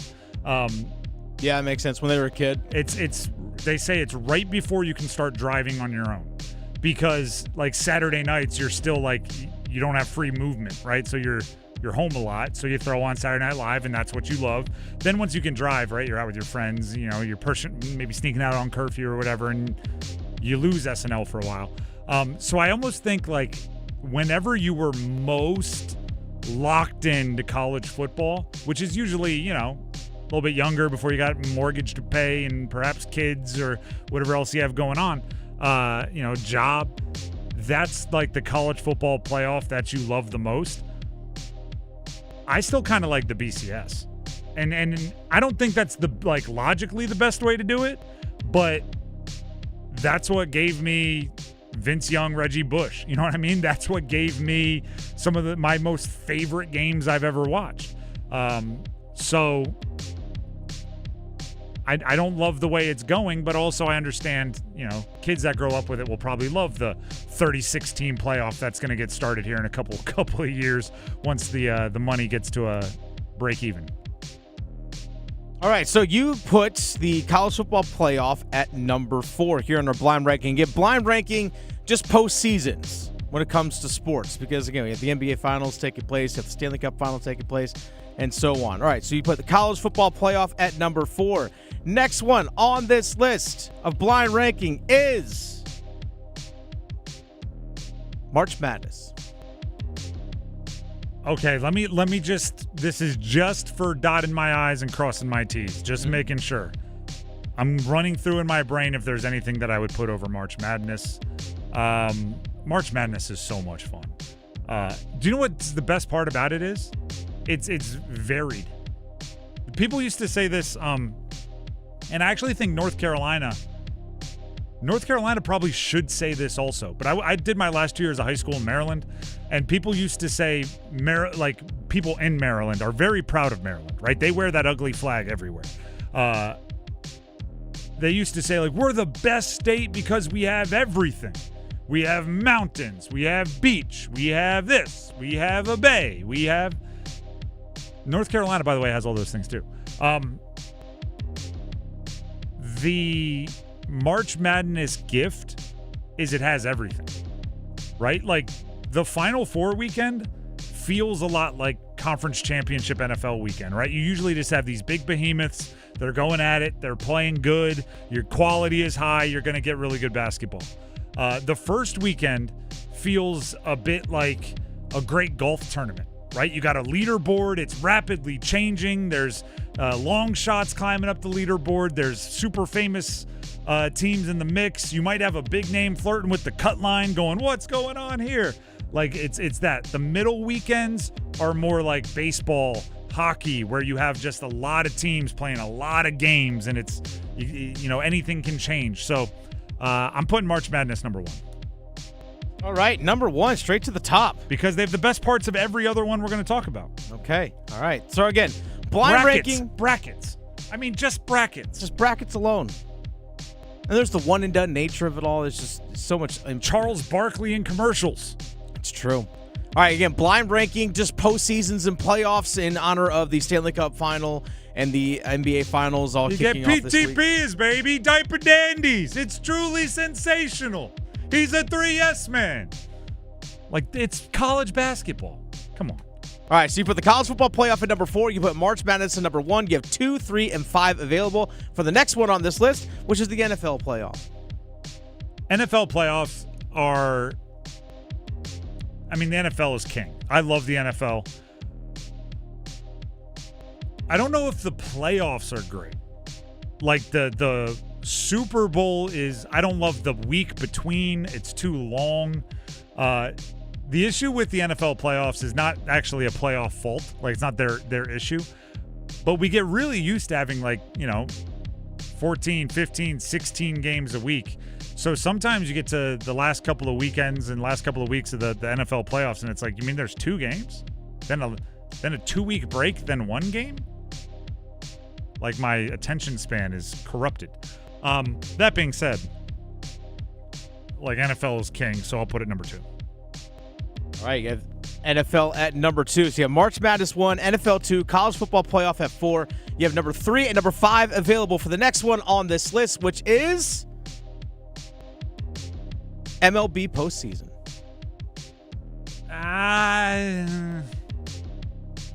Do you know what? And it's for the NHL too, but to me the NHL energy is higher. It's a commitment to watch Major League Baseball playoffs. Obviously we'll all catch Game 7s, but if you want to get all of the storylines, it's a time commitment. I'll put that number 5. All right, number 5 goes the MLB playoffs. So again, to recap here, blind ranking postseasons. I gave you the college football playoff, you put it at 4. I gave you March Madness, you put it at 1. I gave you the NFL playoffs, you put it at number 2. I gave you the MLB postseason, you put it at number 5, which leaves number 3 available for the Stanley Cup playoff. Yeah, I wasn't sure if you were going to okie doke me and give me neither of the ones that you used in the intro. Stanley Cup playoffs are really, really fun. They are the only issue I have with the Stanley Cup playoffs is I think to find the best, it's really hard in any playoff scenario. You need just a much bigger sample size to find out truly who's the best team. So I don't know if they always find the best. And it's also not a single elimination where you get like true chaos. It's somewhere in the middle. But other than that, it's fantastic. I may flip Stanley Cup and NFL, but I'm actually pretty pleased with this list. Yeah, it's not bad. All right, Dennis, as always, I blind rank, and then I give you the same option, but with the gift of vision. Knowing all 5 options, which one are you putting where? For me personally, I'm going Stanley Cup 1. The Stanley Cup playoffs as a whole, number 1. Completely reasonable. March Madness, number 2. I'll probably will put the NFL at 3. And I'll probably go college football playoff 4 and MLB 5. So it's not wholly different. It's not that much different. I honestly would just slide Stanley Cup playoffs to the top and just bump March Madness and NFL playoffs down. But Stanley Cup playoffs for me is number 1, but March Madness is a close second. In blind rankings, the last one, whatever you give me last, I almost don't really even, like, that's not, when I judge myself, when I go back and watch the film and try to get better at blind rankings, the last one is just, it's luck of the draw, right? So with the Stanley Cup playoffs ending up at 3, it's luck of the draw. Everything else, though, I'm pretty pleased with. All right. The Drive with Tim Donnelly, 99.9 The Fan. That is a blind ranking for you here on The Drive. We do that every week about this time. We had a bonus blind ranking yesterday with the Empty Netters guys. That's right, we did. It was a little bit more lighthearted, but they took it seriously, and I respected it. I need to go back and listen to their show to see if they called out Jarvis's Winnipeg boys for putting them number 5. Oh, yeah. Like they said they were going to. If you were listening yesterday, you get the joke. If not, that's fine. Let's move on to Hurricanes and Cons. Well, to play great defense, you need one thing above all else. That starts with a W. Confidence. All right, we have one Stanley Cup final game in the books. It was a 5-4 loss to Vegas at home.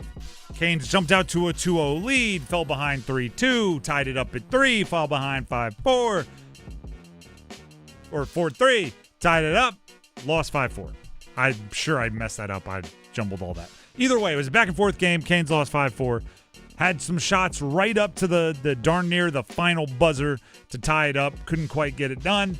And we go to Game 2 tomorrow at home with the new information. What are you most confident in? What are you most concerned about when it comes to the Carolina Hurricanes? That is the question we are asking. We call it Hurricanes and Cons. Dennis, lead us off. We start with the bad news first. What are you concerned about for the Canes?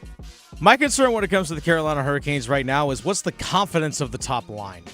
I think it's one of those. Rattled? I think it's one of the situations where you're trying to do so much, you want to do the right thing. Obviously, you want to perform. That when it's not working for you, you can grip the stick a little bit too tight. You start to overthink things a little bit as opposed to just playing a little bit more free flowing. I think that's might be what we might be seeing in a couple situations. At least we saw yesterday. There was a moment Seth Jarvis is coming down the right wing, and he tries to feed one back. I think he had Svetch in front, but he had Shane Gostisbehere kind of trailing behind Svetch, and he tries to find Gostisbehere, and the pass gets broken up. It's like, yeah, man, just shoot it. Like, don't overthink it. Just, you have an open look, let it fly. It's ironic to use a Duke coach quote to talk about the Canes here because John Shire was put up on the Jumbotron and was booed pretty wholeheartedly from what I imagine was a heavily NC State rooting crowd and obviously some Carolina guys as well. Makes sense. This is a Coach K quote to Shane Battier back in the day.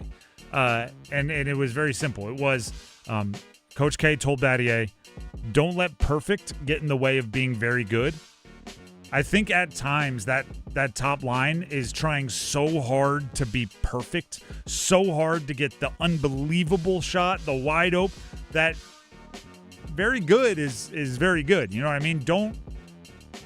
If you got a very good look, take it, right? You don't keep hunting for perfect is kind of what I'm getting at. Sometimes the demand to be flawless creates more flaws than it eliminates. And I feel that with those guys where I have to do great. I have to score. I have to produce points. And then it's like, ooh, that's no way to score and produce points. My concern, goalie, which by the way it's Like, there's a point to it this time. Right, I've been putting goalie as my concern for months now because of superstition that somebody passed along to me.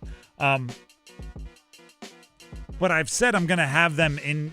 Goalie is going to be my concern for as long as they are doing well, because when I stop putting them in concern, according to fans, is when they start playing poorly. So I still have him here because I don't think it was Freddie last night. Freddie could have maybe pulled one out of his, a save, but he was hung out to dry a good amount. I don't know if there were a ton of soft goals being scored is what I'm saying. So 5 is still a number you never want to give up as a goalie, but with context, they weren't doing him a lot of favors. Let's get to the more fun stuff. Dennis, what is your confidence for the Carolina Hurricanes? My confidence is in this group is the fact of how resilient they are. Gosh, and I think it. Okay, well, Mine's the Canes' resiliency. I have it written down. Okay, right in well, front of me. I'll pivot here.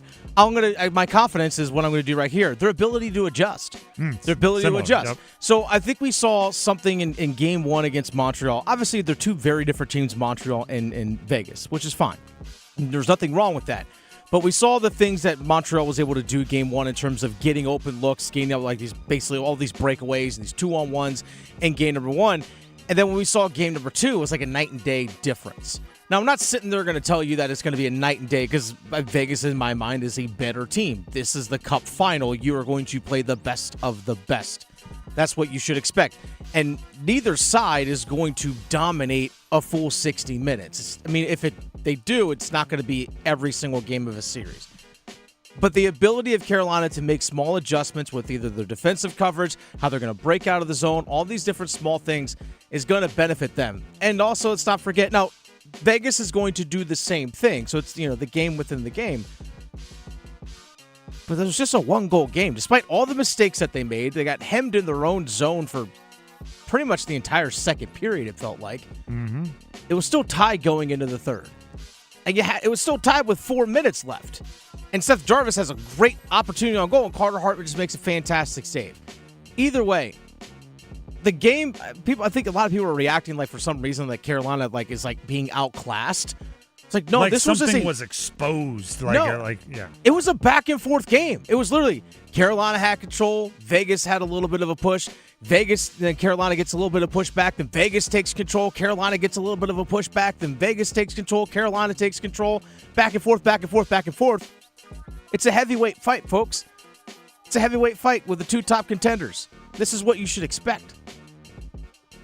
My confidence, as I said, is the Canes' resiliency. They've not lost back-to-back games since January 12th and 13th. They adjust well. They fight well. They battle back. They don't give up. They don't resign to bad streaks, right? An old sports cliche is don't let a loss beat you twice, right? Don't let a loss in yesterday's game ruin your mentality or prevent you from getting better, so the next game you lose that one also. Don't let a loss beat you twice. The Canes have done a really good job of that. Now, they can't just go back and forth and win this series, right? They are now to the point where they're going to have to win back-to-back at some point. But it's really nice to know that they are not going to go into the tank because they lost a hard-fought, back-and-forth, very public battle in Game 1. Their resiliency. Which, by the way, and they did a lot of this in the blueprint with the Carolina Panthers we were talking about earlier, their YouTube series. That's why Dave Canales is always asking athletes, what have you gone through? What adversity have you faced? Because at some point, you're going to get smacked in the mouth in Game 1, and you're going to have to play well in Game 2. And if that's the first time you face a tremendous amount of adversity, or if that's the first time you get smacked in the mouth, that's not going to be a good result very often. There you go. That is Cons and Cons. Hurricans and Cons. Here on The Drive with Tim Donnelly on 99.9 The Fan. Since the game last night, Carolina Hurricanes have said a lot. Post-game, today they spoke to the media, players and coaches. We're going to have a whole bunch of that audio for you. But first, here's Dennis. Hey, folks, Dennis Cox here real quick for Loan Pronto. Folks, credit card interest rates, they're now over 29% in most cases. And here's the thing that most people are doing, and that's just making minimum payments. So they're getting nowhere. A lot of people that are homeowners don't realize that using the equity in your home, you can easily access hundreds of thousands in cash. And with Loan Pronto's Rapid Equity Loan, you can pay off your credit cards, your existing HELOC, your car loans, or maybe get money for that home improvement project you've been wanting to get done. One client just got $100,000 approved, and they saved over $1,500 a month. And here's the best part.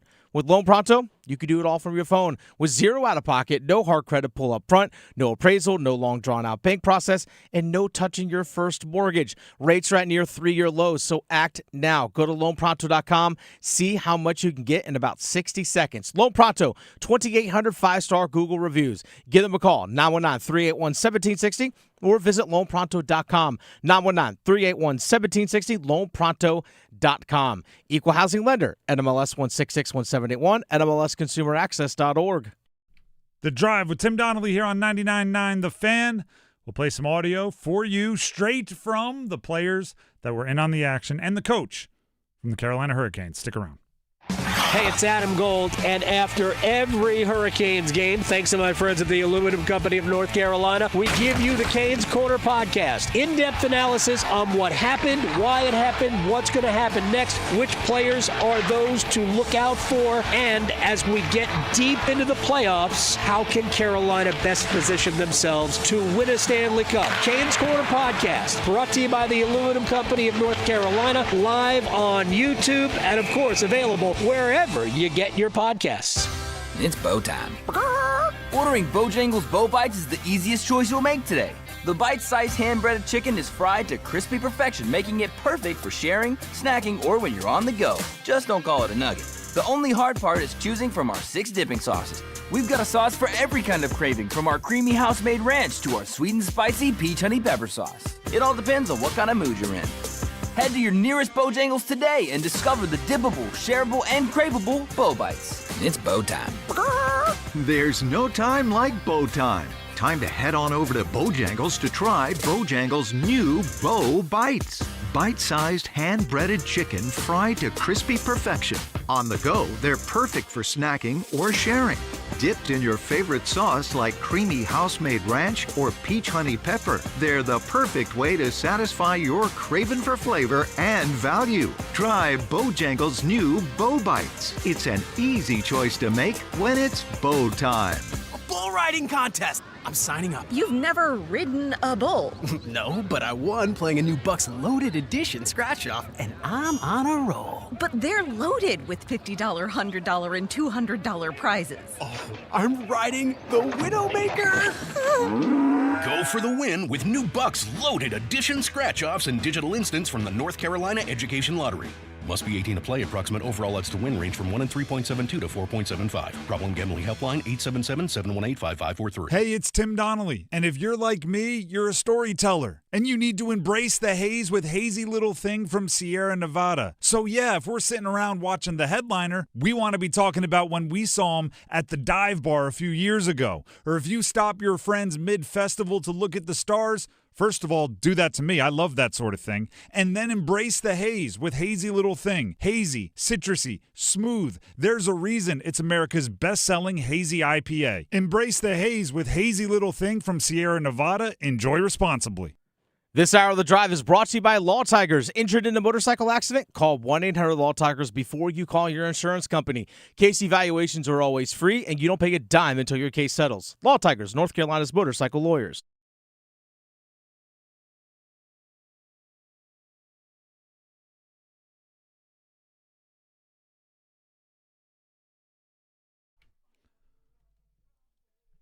The Drive with Tim Donnelly, 99.9 The Fan. So, when the Carolina Hurricanes lost Game 1, there's a bit of shock there, especially with the way Ehlers started it out, which, can we just acknowledge this? The Carolina Hurricanes should just play like penalty kill style hockey, not saying actually, go man down, but just make it out of the first minute without scoring a goal, then go nuts. Especially in Game 1s, all right? You scored 33 seconds, whatever it was, into Game 1 against Montreal in the Eastern Conference Finals. Got the doors blown off from that point forward. Scored 25 seconds into Game 1 of the Stanley Cup Final. You end up losing in the end 5-4. That's just not score in the first minute How about that? But then after the game, after the shell shock wore off, after everything, the players, the coaches, they had to make sense of it all. And well, they spoke to the media. And Rod Brindamore was asked if he's worried about the production from his top line. Yeah, they had one good shift in the third there. But, yeah, they got to – I mean, everyone has to play well if you're going to win at this time of year. It's as simple as that. And,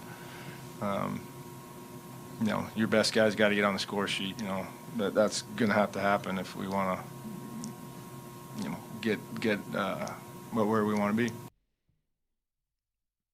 It's not great when you're looking at three of your highest paid players, when you're looking at three of your best players, and you can say, like, they had that good shift. Especially when the things that the Canes have done that they do so well is they just keep sending waves of good shifts at you. This line, great. That line, great. This line, great. That line, great. Your top line has to be in that mix. You know, we've referenced it a few times, what Rod told Adam Gold not that long ago. You know, if we're scoring by committee, that's fine, but your best players have to be in that committee. So let's hear from some of the players on that top line. How about we go to Seth Jarvis, and Jarvis is asked about if there's frustration building on their lack of production. Here's Jarvie. Yeah, I mean, there is, but again, like I've said in the past, the chances are there. We've had our looks, and we just have to capitalize more now than ever. And so we can't dwell on the past. We can't dwell on the stuff we missed. It's about the next shift and next shot. It's about the next shift and the next shot. Well, and you can say this because even good or bad, it's going to end shortly. It's about the next shift, the next shot until like the clock is winding down. There's between 3 and 6 more games left in your season, and that is a fact, whether it goes well or poorly, 3 to 6. Obviously, if it goes well, it's not going to be 3. But there's not unlimited time. Got to kind of be now. Let's go to another member of that top line earlier today. So those both were after the game last night. This one earlier today, Sebastian Aho spoke about his line, the same line that Jarvis is on, needing to produce more. Game like last night, you got to find the way to score one there. I mean, obviously it's a different story. I mean, it's not about work ethic or trying hard, but it doesn't matter at the same time. You got to figure out how to produce in that game and help the team that way, and it's on us to figure it out. The world doesn't care if you're tired. They care if you're finished, right? They trying hard, it's commendable, and it's what you want everybody to do, and it's part of the process to get where you want to go. It ain't about trying hard. You come off after a shift sucking wind because you're tired, because you were out there just working as hard as you possibly can, but you didn't score and you were in your own zone the whole time. It's not a good shift. So that actually goes back to what Dennis was saying there. And I get frustrated by this in like the regular world, so I'm sure it's frustrated by them in their insanely highly scrutinized world. You can't always just work hard out of a slump, right? It's not always that you're doing something effort-wise, right? You got to really identify the skill or the scheme or the execution that you're not doing well and fix that. I get mad sometimes when there's a problem in front of me and you can't just like work harder to fix it. If it's something that is a different kind of problem, I get frustrated by that. It's like, I'll get in earlier and do it. And it's like, no, getting earlier doesn't fix this one. I'll work hard. Let me do it. It's like, that's not how this goes. The top line needs to produce more. And I have no doubt, because we've been watching these guys for years and years and years play together, I have no doubt they're trying their hardest. But effort doesn't get you the cup. Goals and goal prevention gets you the cup. All right, let's go to one more clip here. How about we go back to Rod Brindamore on the hot start, but the mistakes that followed in Game 1 for the Canes. I mean, the crowd here is always great. It was a great start. Then we had we had a pretty bad turnover to get them back in the game when there's really no reason for it. It's one thing when you're under siege. We really were under siege there, and we just kind of tossed it away, and then they made us pay on it. So, listen, you got to give them credit. That's a great team, and we were right there. We made a few mistakes that we got to try to clean up, and we've got to have a little better execution. Again, you're not winning this thing if you have those kind of errors and lack of execution.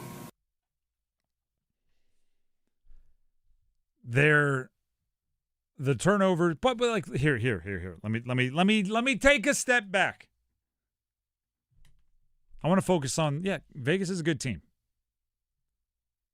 Montreal had some players that could really finish, right? They're if you turn the puck over carelessly,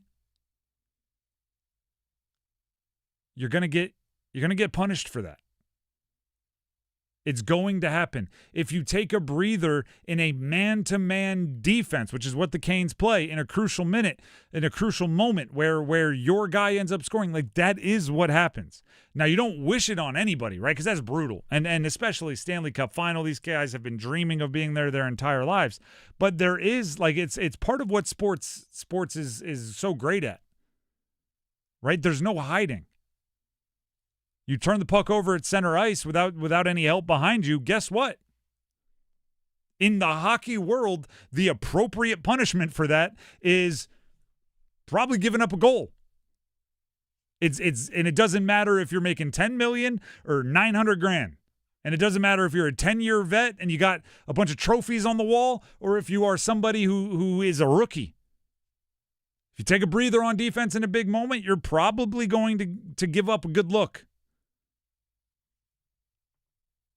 And the good teams, the great teams, the teams that the Canes have looked like this postseason, they make less of those mistakes that deserve to be punished than the other team. And in the first period, they made less of those mistakes. Right? The Chatfield and the Miller assist on the second and third goal. Like, those are good defensive plays, but also, right, the Vegas is probably looking at them going, well, yeah, if we give them then, they're going to start the puck the other way, and that's going to cost us. Good teams make you pay, and in the Stanley Cup final, you're going to face a good team. So often we think of, and sometimes it is true, right, the team that makes the most great plays wins the game. Sometimes it's the team that makes the least tiny mistakes wins the game. Because they all add up to something. And it's not just hockey, that's sports. All right, I played quarterback. If you don't know where the safety is, you lost him, and you throw it anyway, really hard to think that you didn't deserve to throw an interception on that one, or at least an incomplete. Right? You misread the defense, yeah, that's going to cost you. It doesn't matter if you're Tom Brady or, I don't know, anybody. Garrett Nussmeier, recent 7th-round pick. If you don't know where the safety is, it's going to get you. The Drive with Tim Donnelly, 99.9 The Fan. It's a little audio for you. Before we move on, Tim Donnelly here from Maynard Service Company. Heating, cooling, plumbing, electrical. Hit you with the okie doke there, because that's what happens when a leak springs up, right? You might be partying, music playing, having a good time. Everybody at your house, one of your friends comes in, says, hey, man, some weird dripping sounds coming out of your wall over there. Oh, you're just having a good time. No, seriously, you need to get that fixed. Call Maynard Service Company. Whether it's by the way, could have a party going on and everybody's suddenly sweating. Everybody's suddenly freezing cold. That's not fun either. Heating, cooling systems, plumbing, electrical work. If anything needs to be looked at in your house, Maynard Service Company is the place. Give them a call, 919-361-0993. That is a number that works 24 hours a day, 7 days a week, all across the triangle. That's 50 miles from Wake County in any direction, and obviously everything in Wake County. 919-361-0993, or visit them online at MainorServices.com. That's MAYNOR Services.com. We have the starting five coming up next. Don't go anywhere.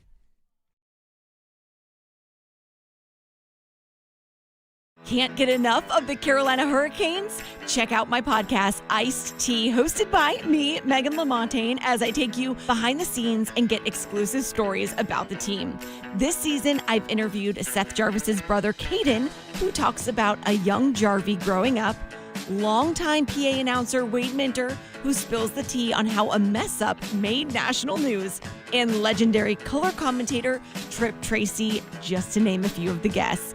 Listen wherever you get your podcasts or watch on YouTube. I had been taking probably 800 milligrams of opioids a day, which is an insane amount. David is in recovery from an addiction to prescription opioids. Eventually, my whole life began to unravel. I realized that I needed help. And in recovery, I found my purpose. Addiction is a disease of isolation and loneliness. There is a way out. You don't have to do this alone. If you or someone you know is struggling, there is hope. Recovery is possible. Visit cdc.gov/RxAwareness. I feel like I am special, that I'm receiving an award for being an athlete. The Coastal Scholar Athlete of the Month from 99.9 The Fan and Coastal Credit Union. To nominate your athlete, text AWARD to 919-860-5326. You could argue that making jewelry by hand is yesterday's way of doing it. You could claim that being particular about custom design and old-world craftsmanship slows down the process.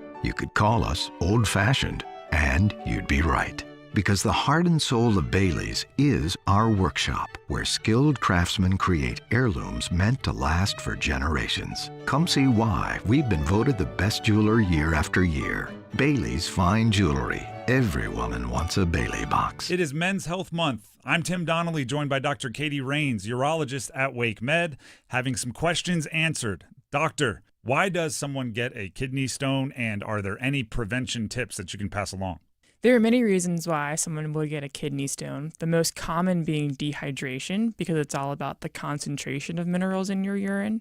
So if you have less fluid, then you're going to have a higher concentration of things that form stones. Other risk factors are dietary things, like if you're eating too much salt in your diet or you have high animal protein in your diet. Another component of stones is something called oxalate, which is found in green leafy vegetables like spinach, nuts, chocolate, and berries.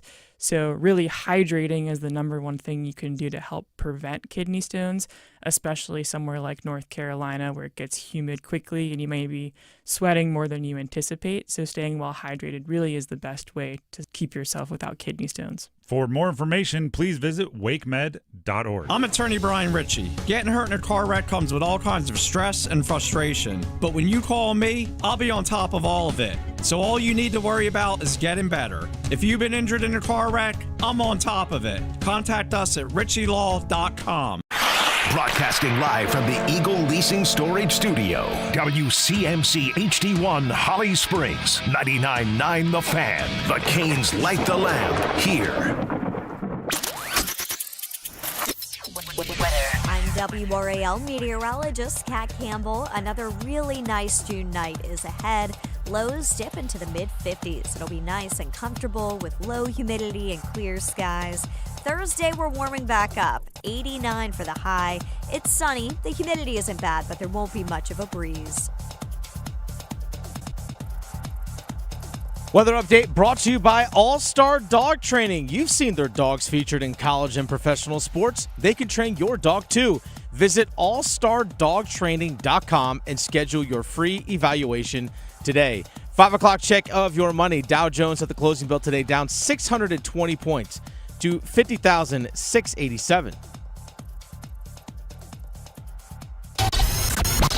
It's 5 o'clock. Time to serve up the biggest sports stories of the day. Here comes your starting five. The Drive with Tim Donnelly, 99.9 The Fan. Please subscribe to our YouTube channel, 99.9. Live streams, jump in the comments. We post polls. We ask questions. We grab things that you have said in those comment sections and bring them on air. 99.9 The Fan on YouTube. Subscribe while you're there. We actually passed 23,000. Past 23. I want 25. Now, 125. I want 25,000. We give away things. We do giveaways at big, round numbers of subscribers. 23, I mean, 23 grand, Jordan year kind of thing, kind of vibes. But I want 25. I want 25. So tell your friends to tell a friend to tell a friend, right? Let's Ponzi scheme this bad boy. Everybody bring 3 friends. Multi-level marketing.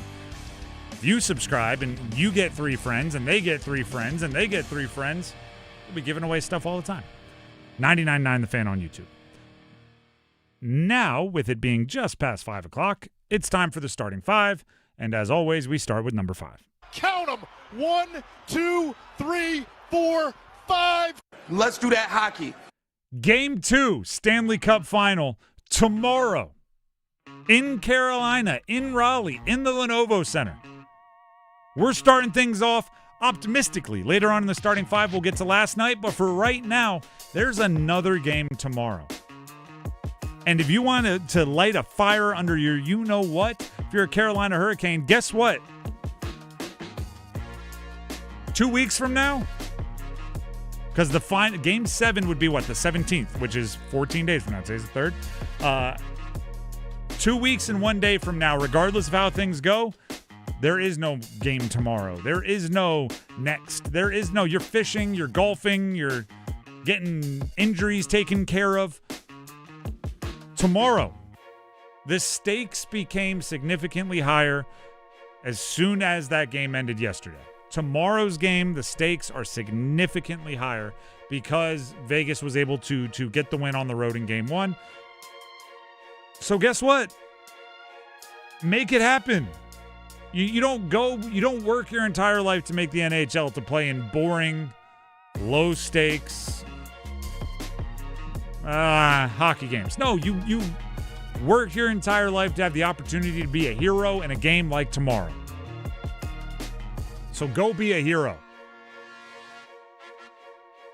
Are there things you need to clean up? Yeah. I hope it was a tough film session. I hope it was a tough film session for the Carolina Hurricanes today. And I'm sure it was. I've never watched film like with a coach for hockey. But they don't watch like the full game, right? They're not just hitting play and fast forwarding and rewinding. I assume that the coaching staff shows up with clips and things and hey, we need to fix this. Let's watch this, like that kind of stuff. Yeah, they have a video coach who does a good job of being like, okay, here are zone entries offensively or defensive zone, entries or power play, penalty kill, that kind of stuff. I imagine that makes it a real weird, tense vibe when you're watching film because, like in football, you watch a game chronologically, and so like if you made a really dumb play. You know exactly when it's coming, right? You're just sitting there. You're watching good plays going in. I know 4 plays from now, I'm going to get yelled at. With hockey, I imagine you're like, I know I made a dumb play that I'm going to get yelled at for. But I have no idea when they're going to bring it up. It's just like, they hit play. Darn it, this is me. Here we go. Rather than, I threw that interception in the third quarter. So, I can enjoy the first half of film here. But yeah, I'm sure there were some plays that made them cringe, and hopefully they learn their lesson, and tomorrow it'll be better.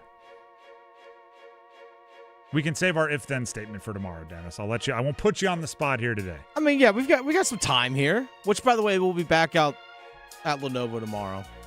And thanks to everyone that swung by and said hello yesterday. We always enjoy hanging out with everybody. First of all, shout out to everybody that like social media, YouTube, that got Ehlers as the first goal scorer. Yeah. Extra shout out to Lee from Australia.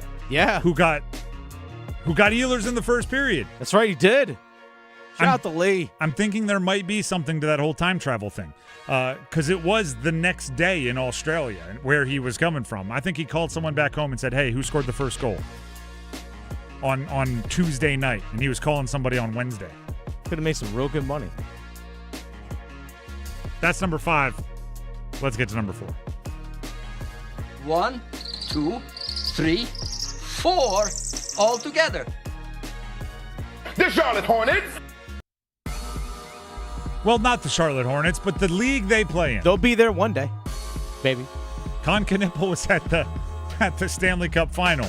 See, there we go. Because he was not in the NBA Finals. Knicks, Spurs start tonight. You can hear it right here on 99.9 The Fan. You ready for the real, like, LeBron fans always have to make it about them? The real, like, hey, everybody look at me.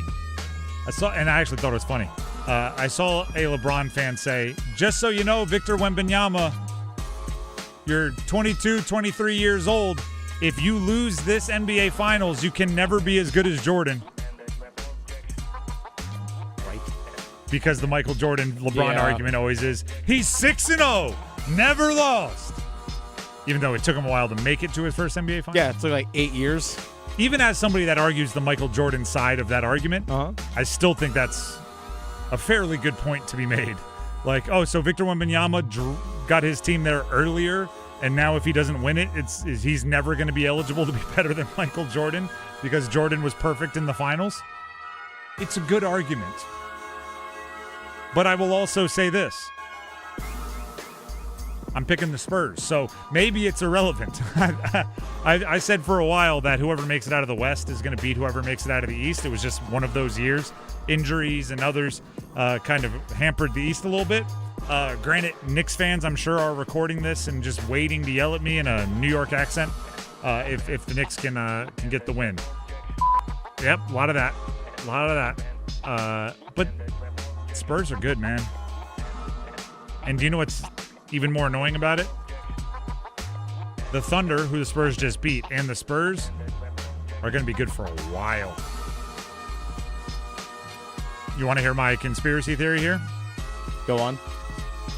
Have you seen the way the NBA is changing their lottery for the NBA draft? Yeah, I did see some of the different rule changes. Like you can't have, top pick, back-to-back seasons, something along those lines. The percentages are dumb. Teams like the 4th through 9th worst team are going to have a better chance at the number 1 pick than the 1 through 3 worst teams. So the 3 teams with the worst records are not going to have as good a chance at getting the number 1 pick as like the 8th best team is going to have. It's going to make no sense. But basically what it's doing, and there's rules like you said as well, you can't have a top 5 pick in back-to-back years or something. It's a bunch of weird stuff. I think they're making it much, much more difficult to put together teams like the Thunder and Spurs have, who basically just had top pick after top pick after top pick. And I think they want Wemby to be the next guy. So they waited until Wemby's team got stacked with all these guys and drafted right at the top of the draft, and then said, and nobody else is allowed to do it that way. Just seems a little convenient. They have the most marketable, exciting star they've had in a while. Let him load up his team with top 5 picks, and then say, and Cooper Flagg can't do that. No, he cannot have a bunch of number 1, number 2, number 3 picks around him. Which is weird, because isn't the Commissioner Silver a Duke guy? He's at least at games. That is number 4. Let's get to number 3.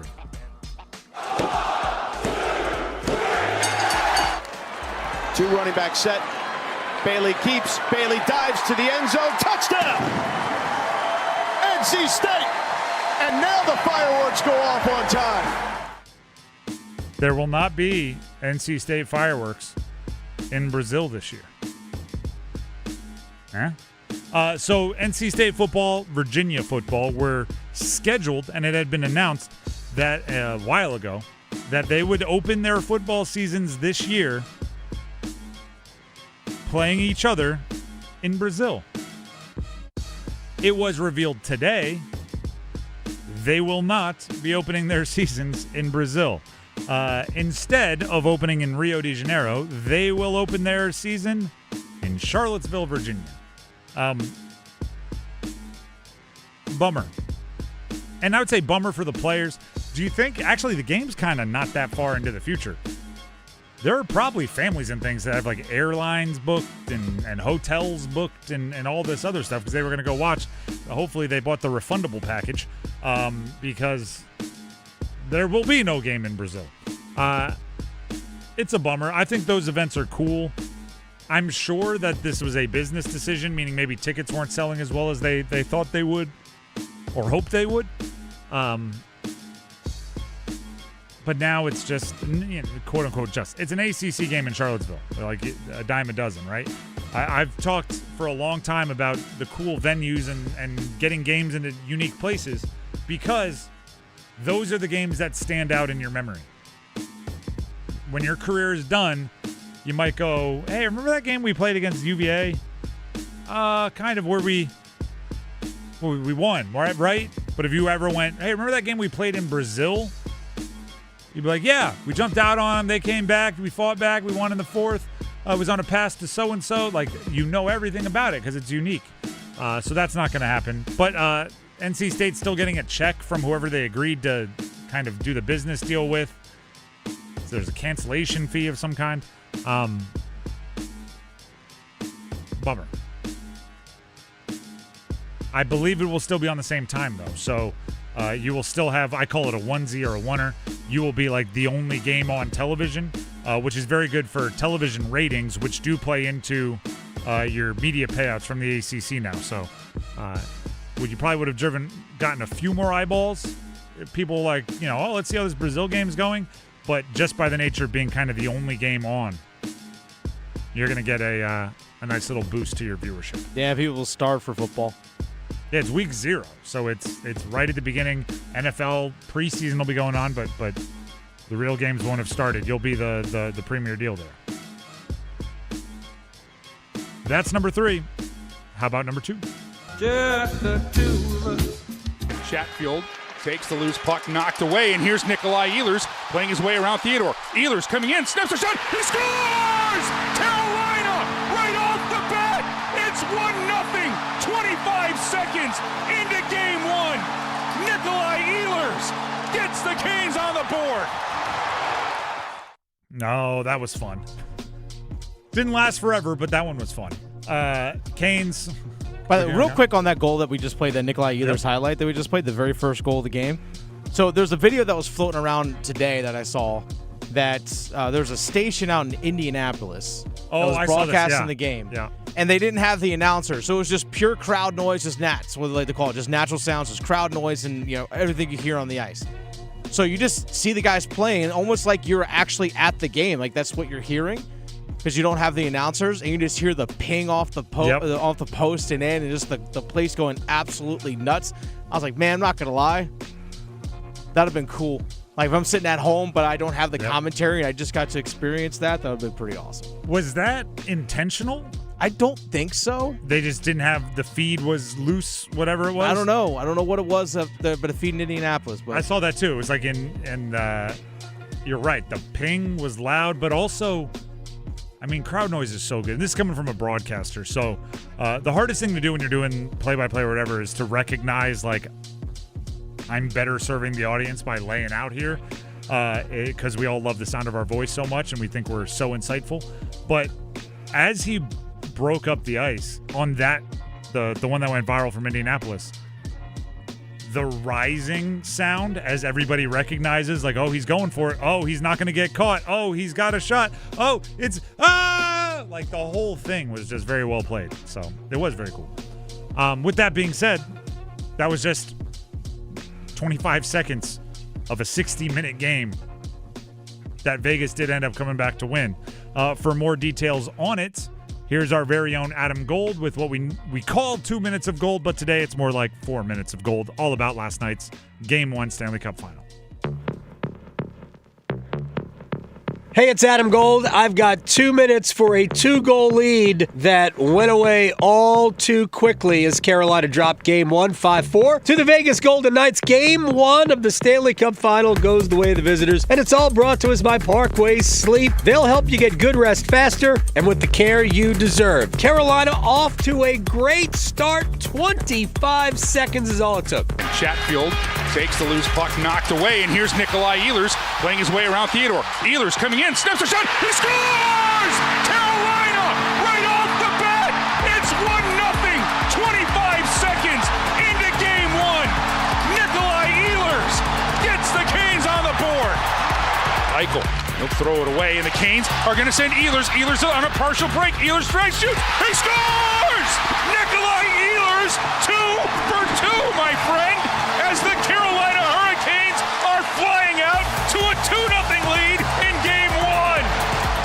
Eagles with a brace in just over 12 minutes, and that was great until it wasn't. Now Vegas trying to go to work here. Theodore tees one up, they'll score! Good net front presence from the Vegas Golden Knights.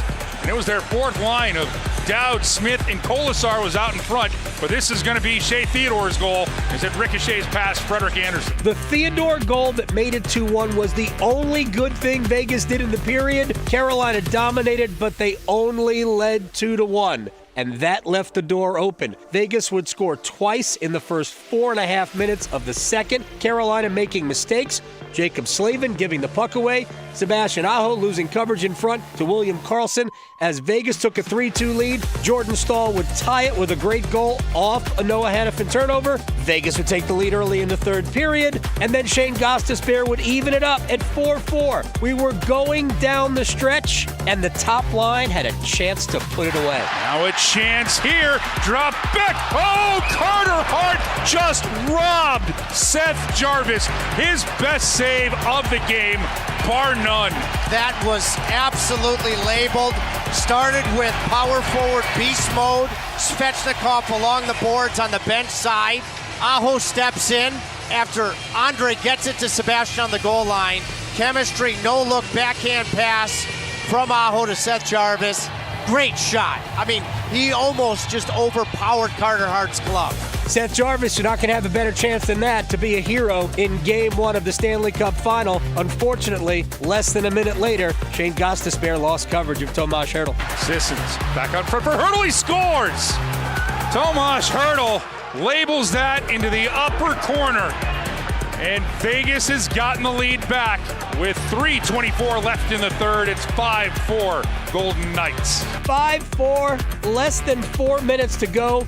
We forward all the way to the final face-off, and Carolina with a chance. 5.6 seconds. They win it. Stankoven. Nikishin one-timer. Hart gets a piece. Knocks it over the board. Spinning shot by Hall. That's blocked.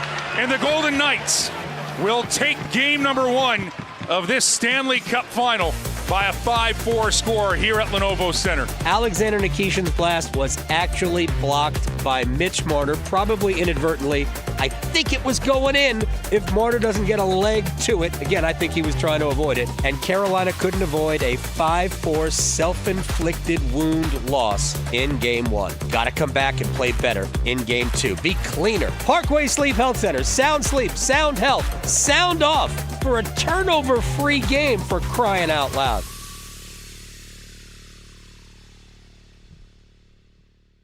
The Drive with Tim Donnelly, 99.9 The Fan. That was 2 minutes of gold, which was number 2. Let's get to number 1. Go one! Michael, he'll throw it away, and the Canes are going to send Ehlers. Ehlers on a partial break. Ehlers strikes, shoots, he scores! Nikolai Ehlers, 2 for 2, my friend, as the Carolina Hurricanes are flying out to a 2-0 lead in Game 1. Canes lost 5-4. That's the long and short of it is, right? It's production-based business. They lost, but there's more to it. Dennis, I've been fired up about this game all day today, so I've been monologuing a bit. What are your biggest takeaways? What? I don't know. Give us not cons and cons. Give us some pros and cons. One went well, one went bad. I think the biggest thing for me that went well for Carolina, I think, is the fact that anytime they needed to answer, when they fell behind 3-2, they had an answer. When they fell behind 4-3, they had an answer. Now, they didn't have the time. Obviously, the guys, in lack of a better term, they ran out of time at the end of the game. But when they needed to at the very end, we actually just heard the highlight here in the 2 minutes of goal with Adam, is that the Aho line, that top group, they were kind of gassed from being there in the first empty net situation for about, nearly 2 minutes, I would say, probably out there on the ice. So it's Stankoven's line comes out there, and Stankoven wins a big draw, and it's Nikishin that puts a perfect shot on goal, but Mitch Marner just happens to block it. Like, it just barely grazes on the inside of Mitch Marner's knee.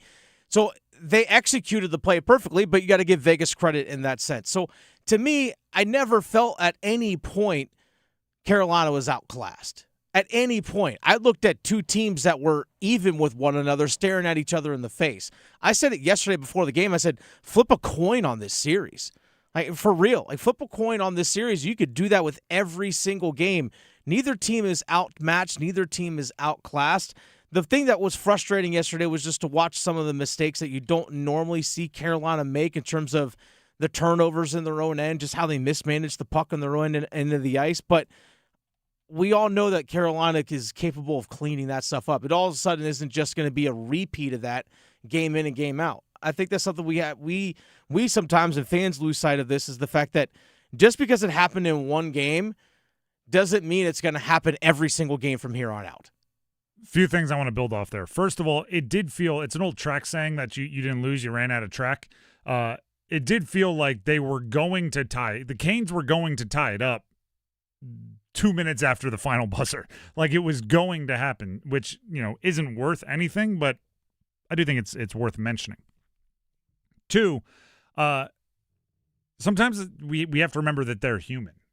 We tend to think of them as either like numbers on a box score or even video game players that are like, our video game guys, when we fire up for my day, the PlayStation 2 or 3, like if the player's an 86 overall rating, every time I fire up that PlayStation, he is an 86 overall player.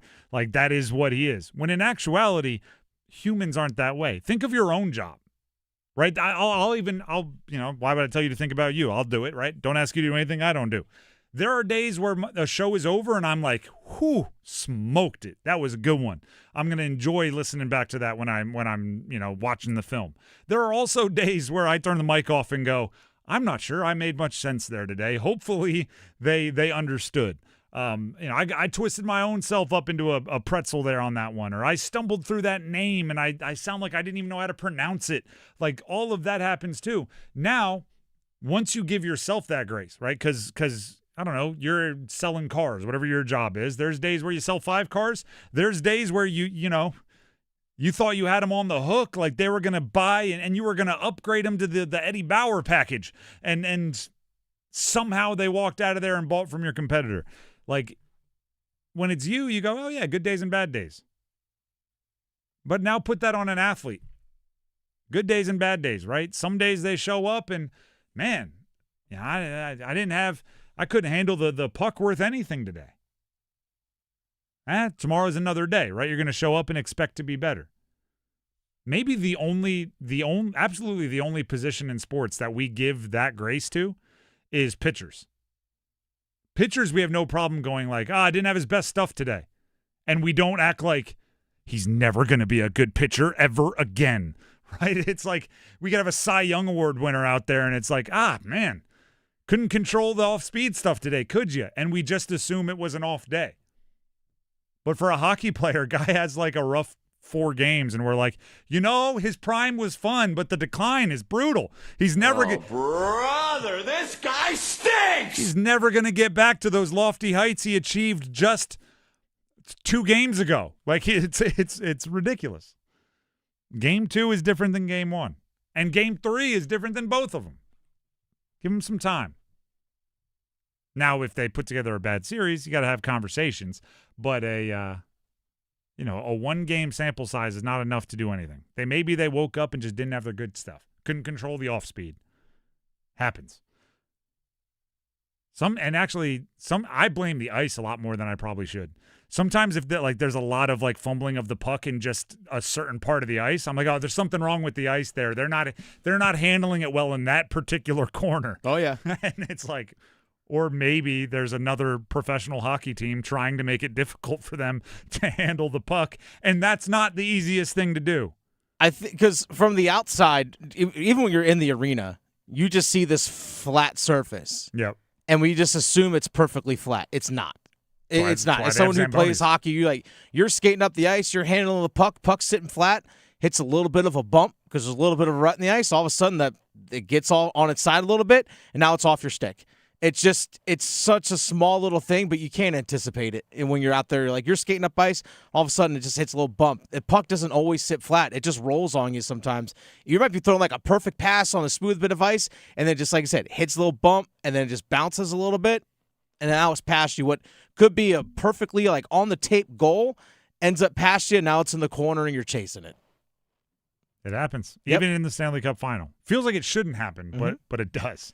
Oh, it does. The Drive with Tim Donnelly, 99.9 The Fan, which, by the way, even in video games, if like the programmers put stuff like that in the game, people get mad. That never happens. What is going? It's like you can't make it too realistic in video games because then people get mad at the bad breaks and they think it's a glitch when it's like, no, actually, sometimes bad breaks happen in life. Motivational.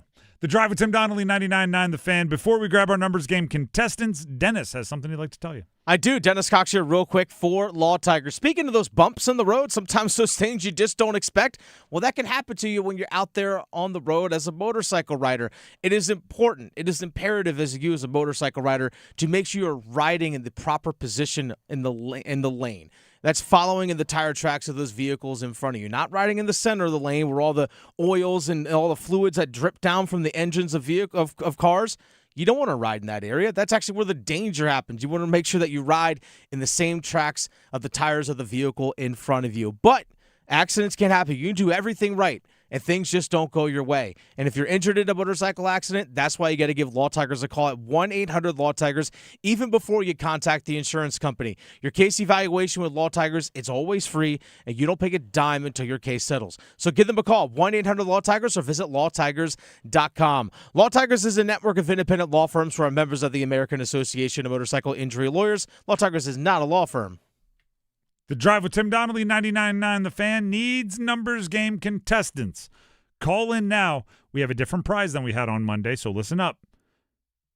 The number to call is 919-860-5326 for your chance to compete in the numbers game. And if you win, you will win a pair of tickets to see Clint Black, country music superstar, and Midland at DPAC on October 23rd. Clint Black and Midland tickets going to the winner of the numbers game, that is. So call in now. 919-860-5326. That's 919-860-5326. Need two contestants. Numbers game next. Need more Stanley Cup chatter, Canes fans? Listen afternoons with Adam Gold and The Drive for our Cup check-in, served up by Carolina Ale House. We talk with hockey's best, past and present, bringing you the latest insight on the chase for Lord Stanley's Cup. It's the Cup check-in on 99.9 The Fan, served up by Carolina Ale House. Carolina Ale House is the official Canes road game HQ. Join them for every game during the playoffs. Wesley Financial Group is not a law firm. I'm Chuck McDowell, founder of Wesley Financial Group. Did you buy a timeshare because they told you it was a great investment? That's a lie. Most timeshares can be bought online for $1. To find out what your timeshare is worth and to cancel it, call us today and we'll send you our timeshare exit kit free with all your options for cancellation. Call Wesley for your free exit info guide. 800-771-1300. That's 800-771-1300. Give me a mountain with lots to do. Give me something simple and true. All I need is sunshine and that cool, refreshing Mountain Dew. So give me my good friends, give me a kiss. Grab some ice-cold Mountain Dew today. Mountain Dew. Stop by Handy Hugo's for great deals on your favorite Mountain Dew products. Head to Handy Hugo's today. Ah, this feeling is brought to you by Aleve for back pain relief. What feeling is that, you ask? Well, it's the feeling you feel when you have relief from back pain. That move how you want to, not how you have to feeling. That keep going through your day without slowing you down feeling. The kind that brings you back to yourself all day long without interruption. Oh, yeah. Because Aleve offers long-lasting pain relief. Feel up to 12 hours of back pain relief with one dose. Feel Aleve. Use as directed for minor aches and pains. A bull riding contest. I'm signing up. You've never ridden a bull. No, but I won playing a new Bucks Loaded Edition scratch-off, and I'm on a roll. But they're loaded with $50, $100, and $200 prizes. Oh, I'm riding the Widowmaker. Go for the win with new Bucks Loaded Edition scratch-offs and digital instants from the North Carolina Education Lottery.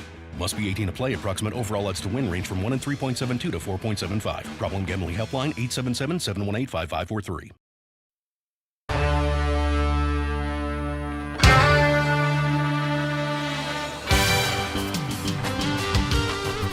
The Drive with Tim Donnelly, 99.9 The Fan. It is time to play the numbers game. Today, the contestants are Dave in Fuquay and Travis in Henderson. They will be battling it out for Clint Black country music tickets when he comes to the area through DPAC. As always, we'll ask the same question to both of our contestants. When they answer, Dennis will be the judge. He'll pick his favorite answer, and that person will get to go first. So we will start with Dave in Fuquay. Dave, can you hear me? Yes, we can hear you. All right, perfect. So yesterday we were outside the Lenovo Center for Game 1 of the Canes, and one of the things I love to do is kind of like a jersey check. Just what cool jerseys did I see? What players did I see? And like which jerseys do I respect? So we won't force you into hockey. We'll open it up to all sports. But if you could have any player's jersey and from a particular era of sports and you think it would say something cool about you, which one are you rolling with? Oh, man, I saw a Chuck Caden jersey at the arena. I thought that was pretty awesome. 1979. All right, Chuck Caden. Dennis, any follow-ups? No questions. All right, we roll to Travis and Henderson. Travis, can you hear me? Yeah, I'm here. Same question to you. I like to, when I'm at sporting events, kind of keep my eyes open for cool jerseys, a player that might be a deep cut or a cool style of jersey. So if you could have any jersey in sports that you think would say something cool about you, a player's jersey from a particular era, which one are you rolling with? I'm going to go with the Mighty Mouse, Steve Smith, for the Panthers. All right, little Steve Smith Sr. action. You are locked in. Dennis, any follow-ups or any clarifications you need? No questions. All right, then you're rolling with Dave, who went with Chuck Caden, or Steve Smith Sr., Travis's pick. Chuck Caden, that's an interesting one, seeing as he was a long-time play-by-play announcer for the Canes as well as the Hartford Whalers and stuff back in the day. So that's a pretty good pull. I'm not gonna lie, but I'm gonna go with the Steve Smith, Steve Smith Sr. I'm gonna go with that one since he was an actual player though.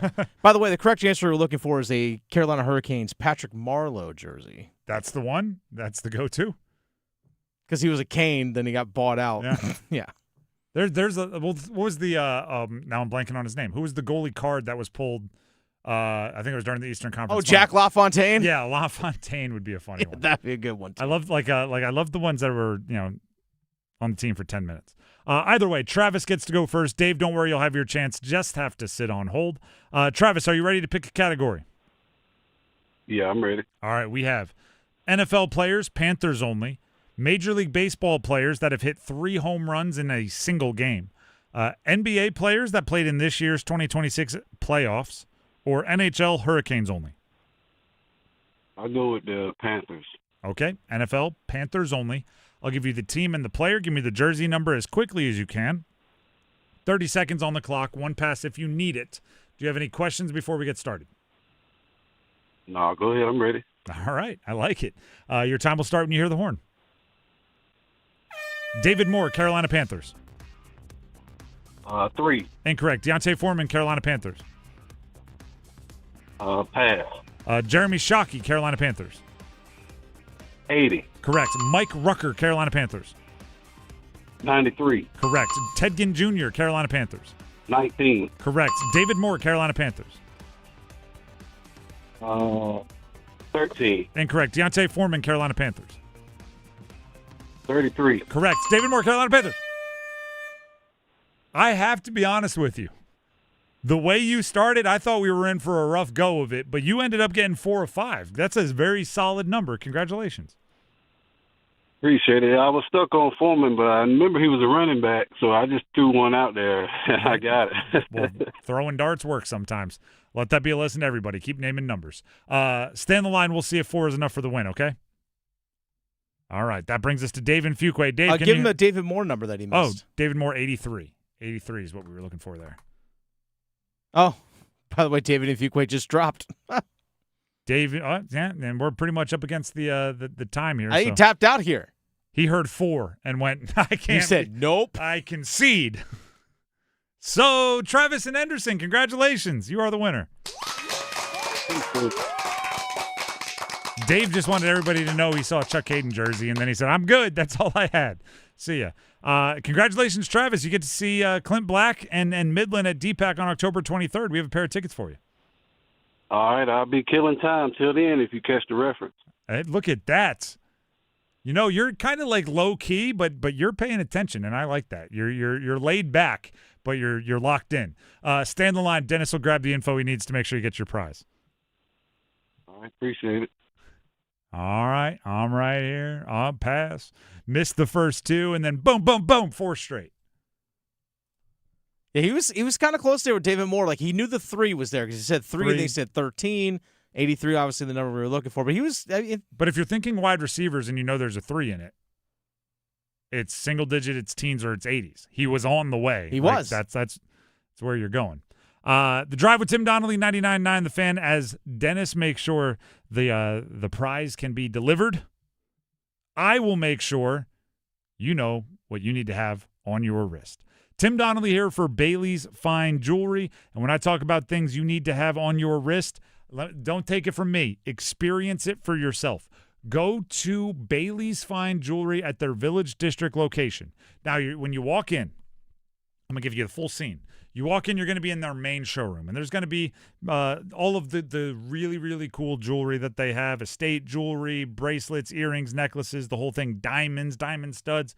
But if you look hard, right or left, that's where you want to be living. At least that's where I want to be living. All the way right is the Fox & Bailey Watch Shop, pre-owned and vintage Rolex, pre-owned and vintage Cartiers, brand new Hamiltons, Norcanes, we're some of the coolest watches you can have. All the way left, there's going to be in the main showroom to that side, Blancpain, 50 Fathoms. There's going to be the Glacute Original, some really cool watches.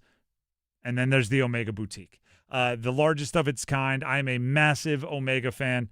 And whether it's a Speedmaster, you love the NASA history. Whether it's a Seamaster, you like the movie history. Whether you want to be a little different, go Globemaster, Constellation, or a DeVille. Just try on. Just try it on. Ask them to put one of the Seamasters or Speedmasters on your wrist, and then you tell me how it feels. You tell me how the watch bumps up your confidence. Make a statement on your wrist. Luxury timepieces at the Fox & Bailey Watch Shop and in the main showroom in the Omega Boutique at Bailey's Fine Jewelry. And, of course, it is all at their Village District location in Raleigh. Stop by. Let them know you heard about it from me, Tim, right here on 99.9 The Fan. You will not regret going to check out the selection of watches and luxury timepieces at Bailey's Fine Jewelry and the Village District location in Raleigh. When we come back, there's a exodus of talent from the area, and they're not importing enough to replace it. Perhaps. Stick around. The Adam Gold Show. I've never understood why the general public cares a lick about television ratings. Unless you work for the networks or maybe the league. Who cares if people in Winnipeg or Los Angeles or Miami are watching or not? Let them do what they want. We've got the Stanley Cup Finals. We got 2 of the best teams in the sport. Let's have at it. The Adam Gold Show, weekdays starting at noon on 99.9 The Fan. When sleep isn't working, everything feels harder. Your health, your patience, your focus, even your relationships. I'm Megan Giggling with Parkway Sleep Health Centers. Too often, people are told to wait months or even years just to talk to a sleep specialist. But untreated sleep problems don't wait. At Parkway, care begins within weeks with home sleep studies and fast, coordinated support so people can move forward instead of staying stuck. Better sleep changes everything. Parkway Sleep, your fastest path to better sleep. Start today at parkwaysleep.com. Sound sleep, sound health. Progressive provides protection for your boat and other outdoor vehicles so you can explore new things. Oh, I can finally try pesto. We meant like water skiing. I've just never had pesto. Or maybe take the boat somewhere new. I mean, is pesto spicy or sweet? Oh, guess we'll find out, right? Right. Bundle home or auto insurance with your boat, RV, or motorcycle and stay protected with Progressive while you explore. I don't know. Maybe I'm not ready for pesto. Progressive Casualty Insurance Company and Affiliates. Not available in all states or situations. To 15-year-old Harper, buying an $80 vintage rock t-shirt is a great investment. To Harper's mom, this logic has a few holes in it. So she helped Harper open a Wells Fargo Clear Access banking account. With no overdraft fees and tools to track spending, Harper's learning, one heavy metal tea at a time. However you make money work, Wells Fargo can work with that. Terms apply. Visit wellsfargo.com/deposit disclosures for fees and details. This hour of the drive is brought to you by All-Star Dog Training. You've seen their dogs featured in professional and college sports. They can train your dog too. Visit allstardogtraining.com and schedule your free evaluation today.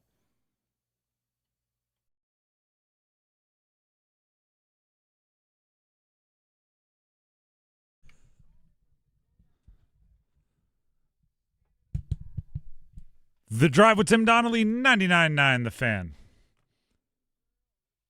We do have the Canes Tailgate Show coming up at 6:30. That'll be after Overdrive, so enjoy that. Half hour, getting you all set for Canes talk. Tomorrow we'll be getting you all set for Canes Game 2 on location. It's really fun for us to interact with all of you, but it takes two to tango, right? It takes two to interact. So we're in a little bit of a different spot than we are during regular season and earlier postseason versions of our show that we do outside of the Lenovo Center because there's a giant stage where we normally do our show. Yesterday was the Brothers Osborne performing. Tomorrow will be Dan and Shay. I'm told these are bigger names in the country music world than perhaps I'm aware of. But enjoy the entire vibe, right? The cool part is it's the same thing. Occasionally people ask me for advice for wedding toasts or something because I speak for a living, and I always tell them it's very different speaking into a microphone than it is speaking literally in front of people that are watching you.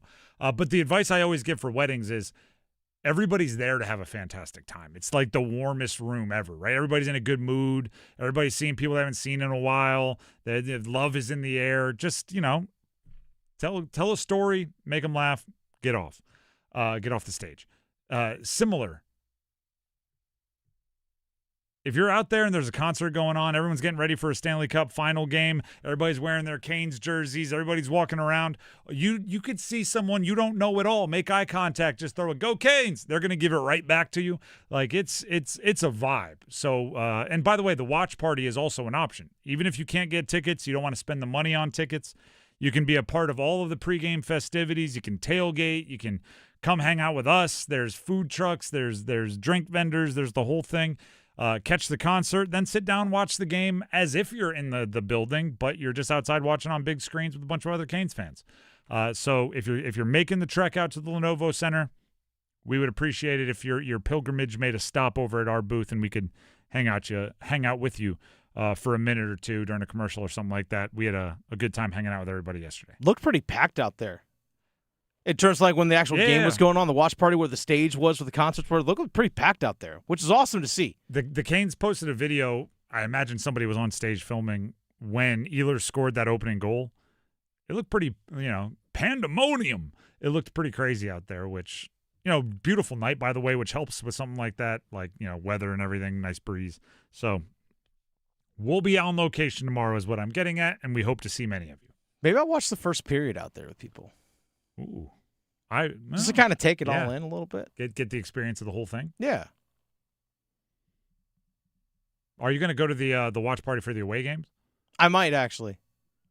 I actually think about maybe I'll bring a little tent, pop it up, bring the Blackstone out, set it up. Might do that on Saturday. We'll have to see. I have Hamilton tickets for the afternoon. Oh. Yeah, D-Pack, yeah. Don't throw away your shot. No, I'm not. The Canes need to not throw away their shot is what they need to not do. They need to take the shot. Seth Jarvis, Andrei Svechnikov. Yeah, exactly. Don't throw away the shot. Don't pass it. Somebody needs to remake the Hamilton song, Not Throwing Away Your Shot, to just take the bleepin' shot. I'm just like my second line center. I'm young, scrappy, and hungry. And I'm just going to take the bleepin' shot. Somebody do something with that. All right, let's talk a little college football here quickly.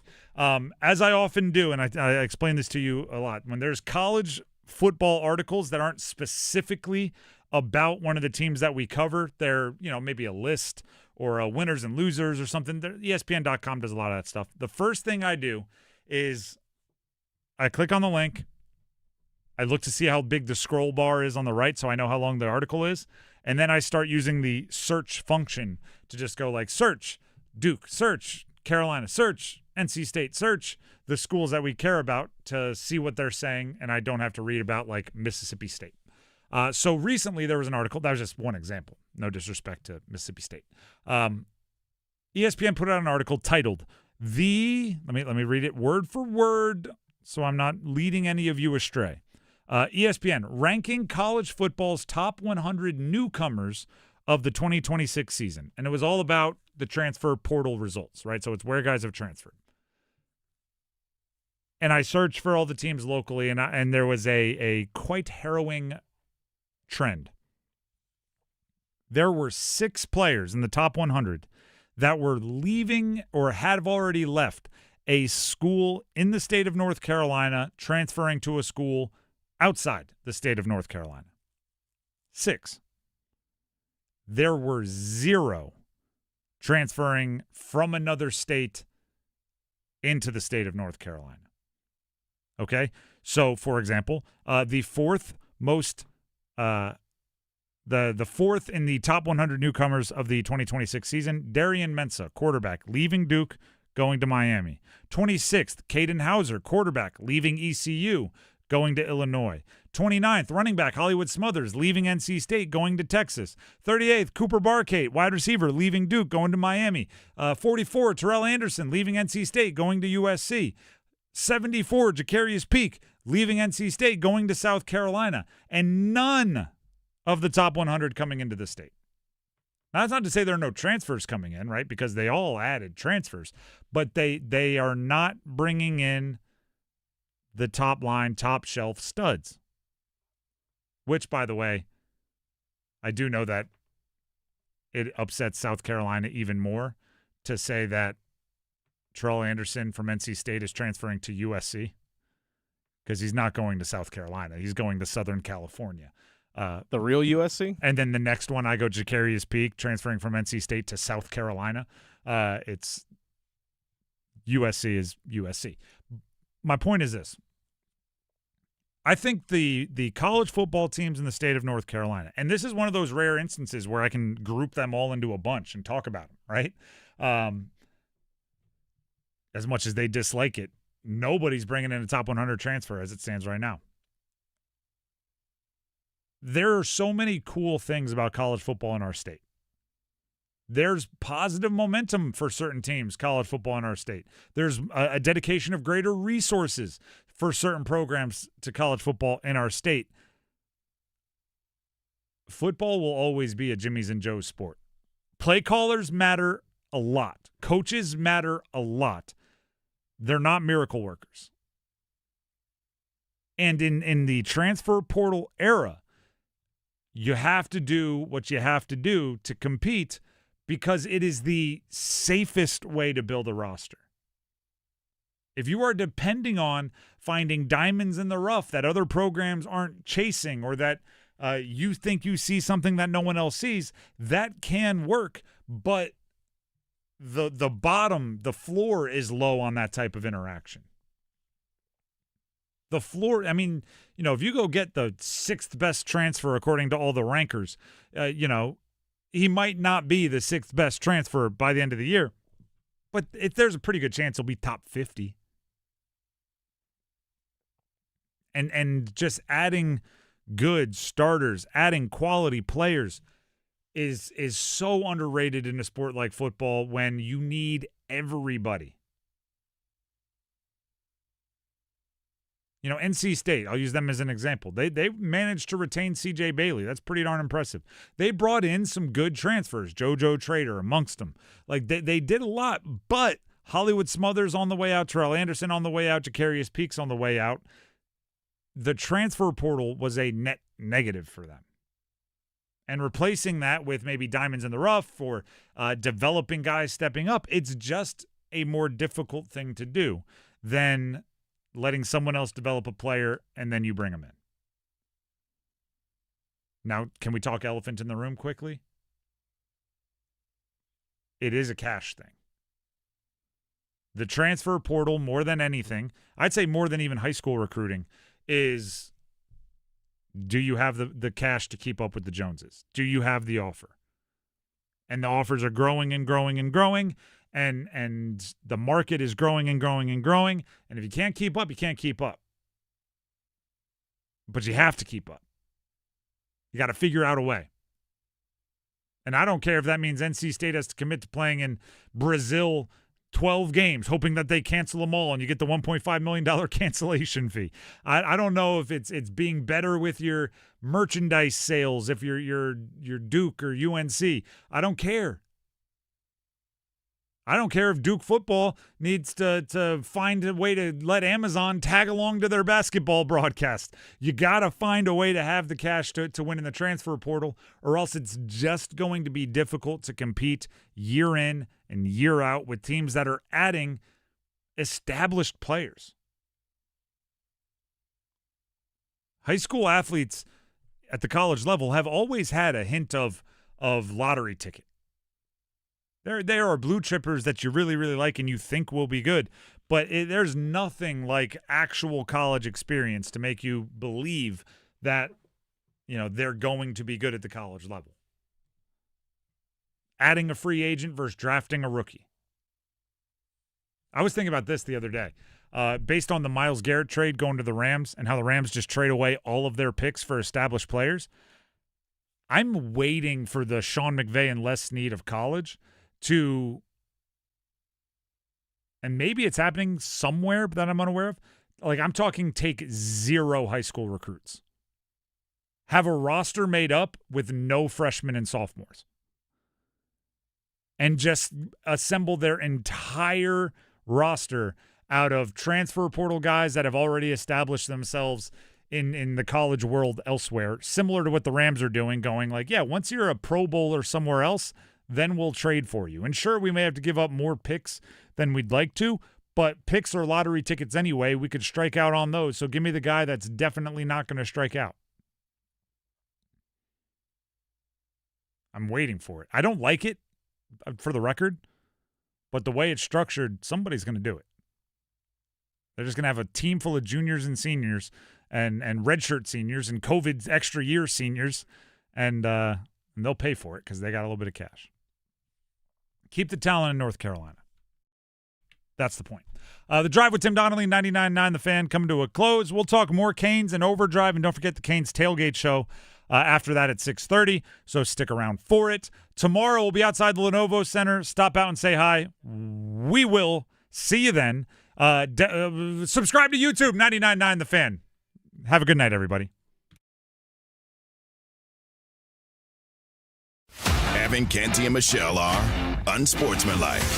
Let me wait until all of those other quarterbacks do their deals to see what the high watermark is for the quarterback market, and then I'll decide what I want in terms of the Baltimore Ravens giving me a deal, what I want it to look like, and I'll also decide whether or not I'm happy here in Baltimore with new head coach Jesse Minter. Mornings from 6 to 9 on 99.9 The Fan, the Triangle Sports Leader. When you own your own business, you own every decision. Catch the red eye or take the 6 a.m. Make a new hire or promote internally. Celebrate a win with a toast at the gate or unwind at the lounge. Big props to this team. Some decisions are a win-win, like earning 8 times points on Chase Travel. Chase Sapphire Reserve for Business, the business card that gives back all you put in.